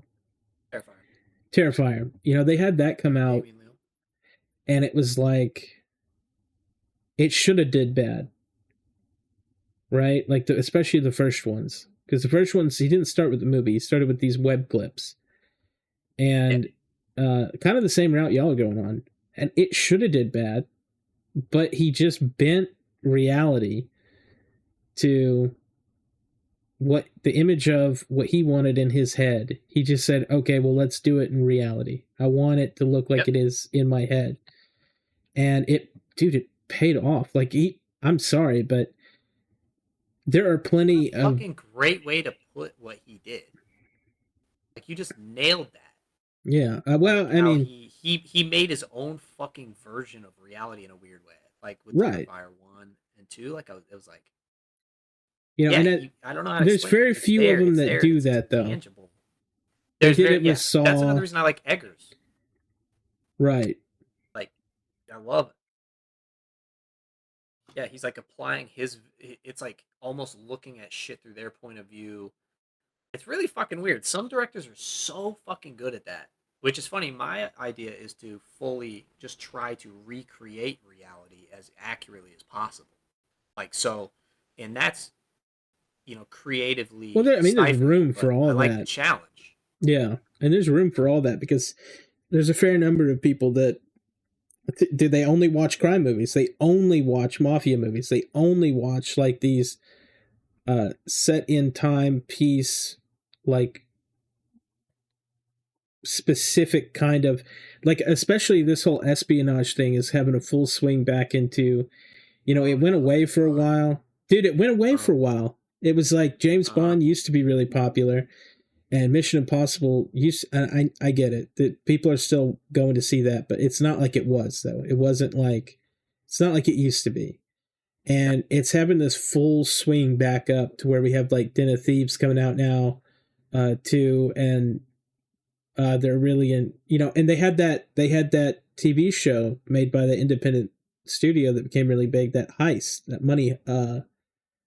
Money Heist. Yeah, and that was a foreign TV show. It had no right to be that good, but the writing was just on point, and they just, dude, I was like, because dude, being American, like we don't realize how more of an advantage that is, like living over here than living in some third world country trying to do the same exact thing. And not saying that they were, but I'm saying it's just America is like this mecca. And then you've got UK that's trying to literally kill television as we know it. I don't know what's up over there. But wait, Black Mirror didn't hit for you, bro? Black Mirror is unreal, dude. Yeah, but I feel like that's very Western influenced. I'm telling you, if you really want to see the decline of human nature, you go and watch public access British television. Go watch because think of our MTV, right? And then magnify that by like 100 times worse. It is probably like this dude, they don't even sound like people, like when they talk. Like over here, we've got at least people that sound normal. They're over there talking like aliens, bro. Like you'd have to see it to know what I'm talking about. But TV in the UK and what it gets financed for and what they're expected to work with is like, I don't know how these guys do it. I totally get why all these actors from the UK say, "Hey, look, I'm gonna go to America because this is not it, buddy." Like, and then okay, see, it's crazy because like Britain is so interesting, right? Because like British media is so crazy because it'll be like poop poop poop, and then all of a sudden, Charlie just Brooker, a fucking banger out of nowhere. One of the best movies of all time. Yeah, Children Man fucking comes out, or which he's a Mexican director, but or like Black Mirror happened. Charlie Brooker to me is one of the best fucking writers out right now because he is so fucking sardonic and so critical. It's like watching Charlie Brooker. He's the guy who wrote like a lot of the first 2 seasons of Black Mirror, and like he, if I'm not mistaken, he directed a few. Right. And like all this shit, he like it's like watching the fucking Unabomber's manifesto. Like it's so weird seeing somebody so critical and horrified of the direction humanity's going, and doing it in like almost a tongue-in-cheek way, like as a way to almost make himself feel better. Like you can see that through the fucking media that he makes. Well, it's fucking crazy. I think the problem I have with the Black Mirror stuff is just that it stands on some giants, man. It stands on some giants when it comes to viability with audiences, because people know that like the Twilight Zone went on for years. Yeah. And then my personal favorite was the show called Outer Limits. Now, Outer Limits was kind of a copy of Twilight Zone, but picture every single episode was connected in some way, and then at the end of the season, you're preaching to the choir, don't worry. Oh yeah. Oh, you've seen it? Yeah. Which I should have just let you rant because you have an audience, and sorry about that. No, but I'm saying, man, trying to explain that show to people and trying to tell them how good it was and how good the writing was. Dude, but the fucking budget was abysmal. I don't know why they did that to those guys. Like it's like that weird pulp thing, right? It's like pulp magazines back then. Like, well, they were pulling crazy audience back then. Yep. And for channels that usually did not get that much, but that whole series is connected in a way that Twilight Zone wasn't. But then Black Mirror came in and said, "Hey, what if we take both of these things and smush them together? Could we get something better and for a modern audience?" And yeah, I mean, it worked. But it's like, man, like I said, that stuff stands on the shoulders of people that were like, kind of formulated and tested these things. Like, I don't think Twilight Zone would have ever got there. I don't think it could have ever maintained that audience and kept going with the issues that it was facing at the time. Yeah. And like you said, things come in and out of style, right? Like spy movies are really hot right now. Like, I'm just glad we're over the Netflix documentary era. I was getting it was too much. It started so good. It did. But then they wanted to make everything. Everything. I knew it was over when Making a Murderer season 2 came out, and they were just like, nothing happened for 8 episodes. I was like, what the fuck is this? Why are they doing this? But okay. First off, speaking of those kinds of shows, right? That's why I fucking love X-Files, dude. X-Files was so good about like setting these two people go. First off, X-Files carried Fox for years. I thought that show was going to be kitschy and dumb. That show is legitimately good, and like again, some of the episodes are. Yeah, there's some wild shit there. But like that show is so good at basing something in like a grounded situation and then making it fantastic. That's what got me. I was like, this feels like legit, and then all of a sudden there's a guy who can morph. He can like stretch his body into like a house or something. I was like, what the fuck?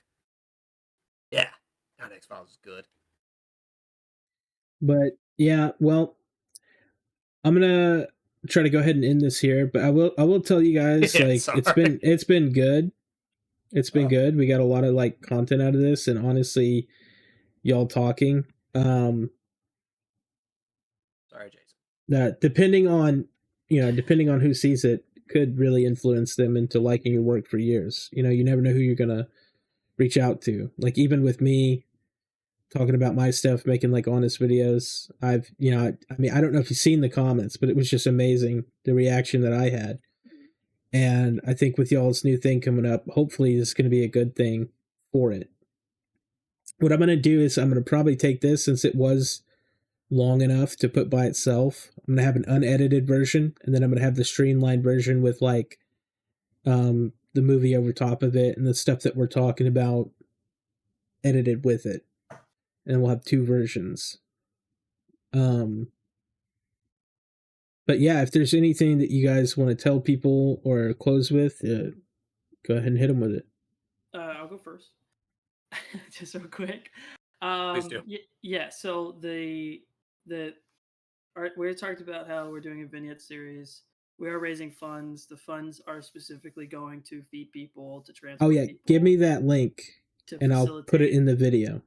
Absolutely. But if you just are on GoFundMe and you put in 10 of Swords, it's the first thing that pops up. You'll see my name on it. The title is The Next Chapter in the 10 of Swords crime film series. And I will definitely give you the link, Matt, for that. Yeah. But for sure, the money, like the first thing is what we're trying to do is make sure that nobody has to pay for anything out of their own pocket to come out and help us make this. That's the first goal, first and foremost. And then as soon as we meet that threshold of support and funds raised, if we are going off of this fundraiser only, that is, the next thing will be to actually give back to the people who are putting their energy into this project.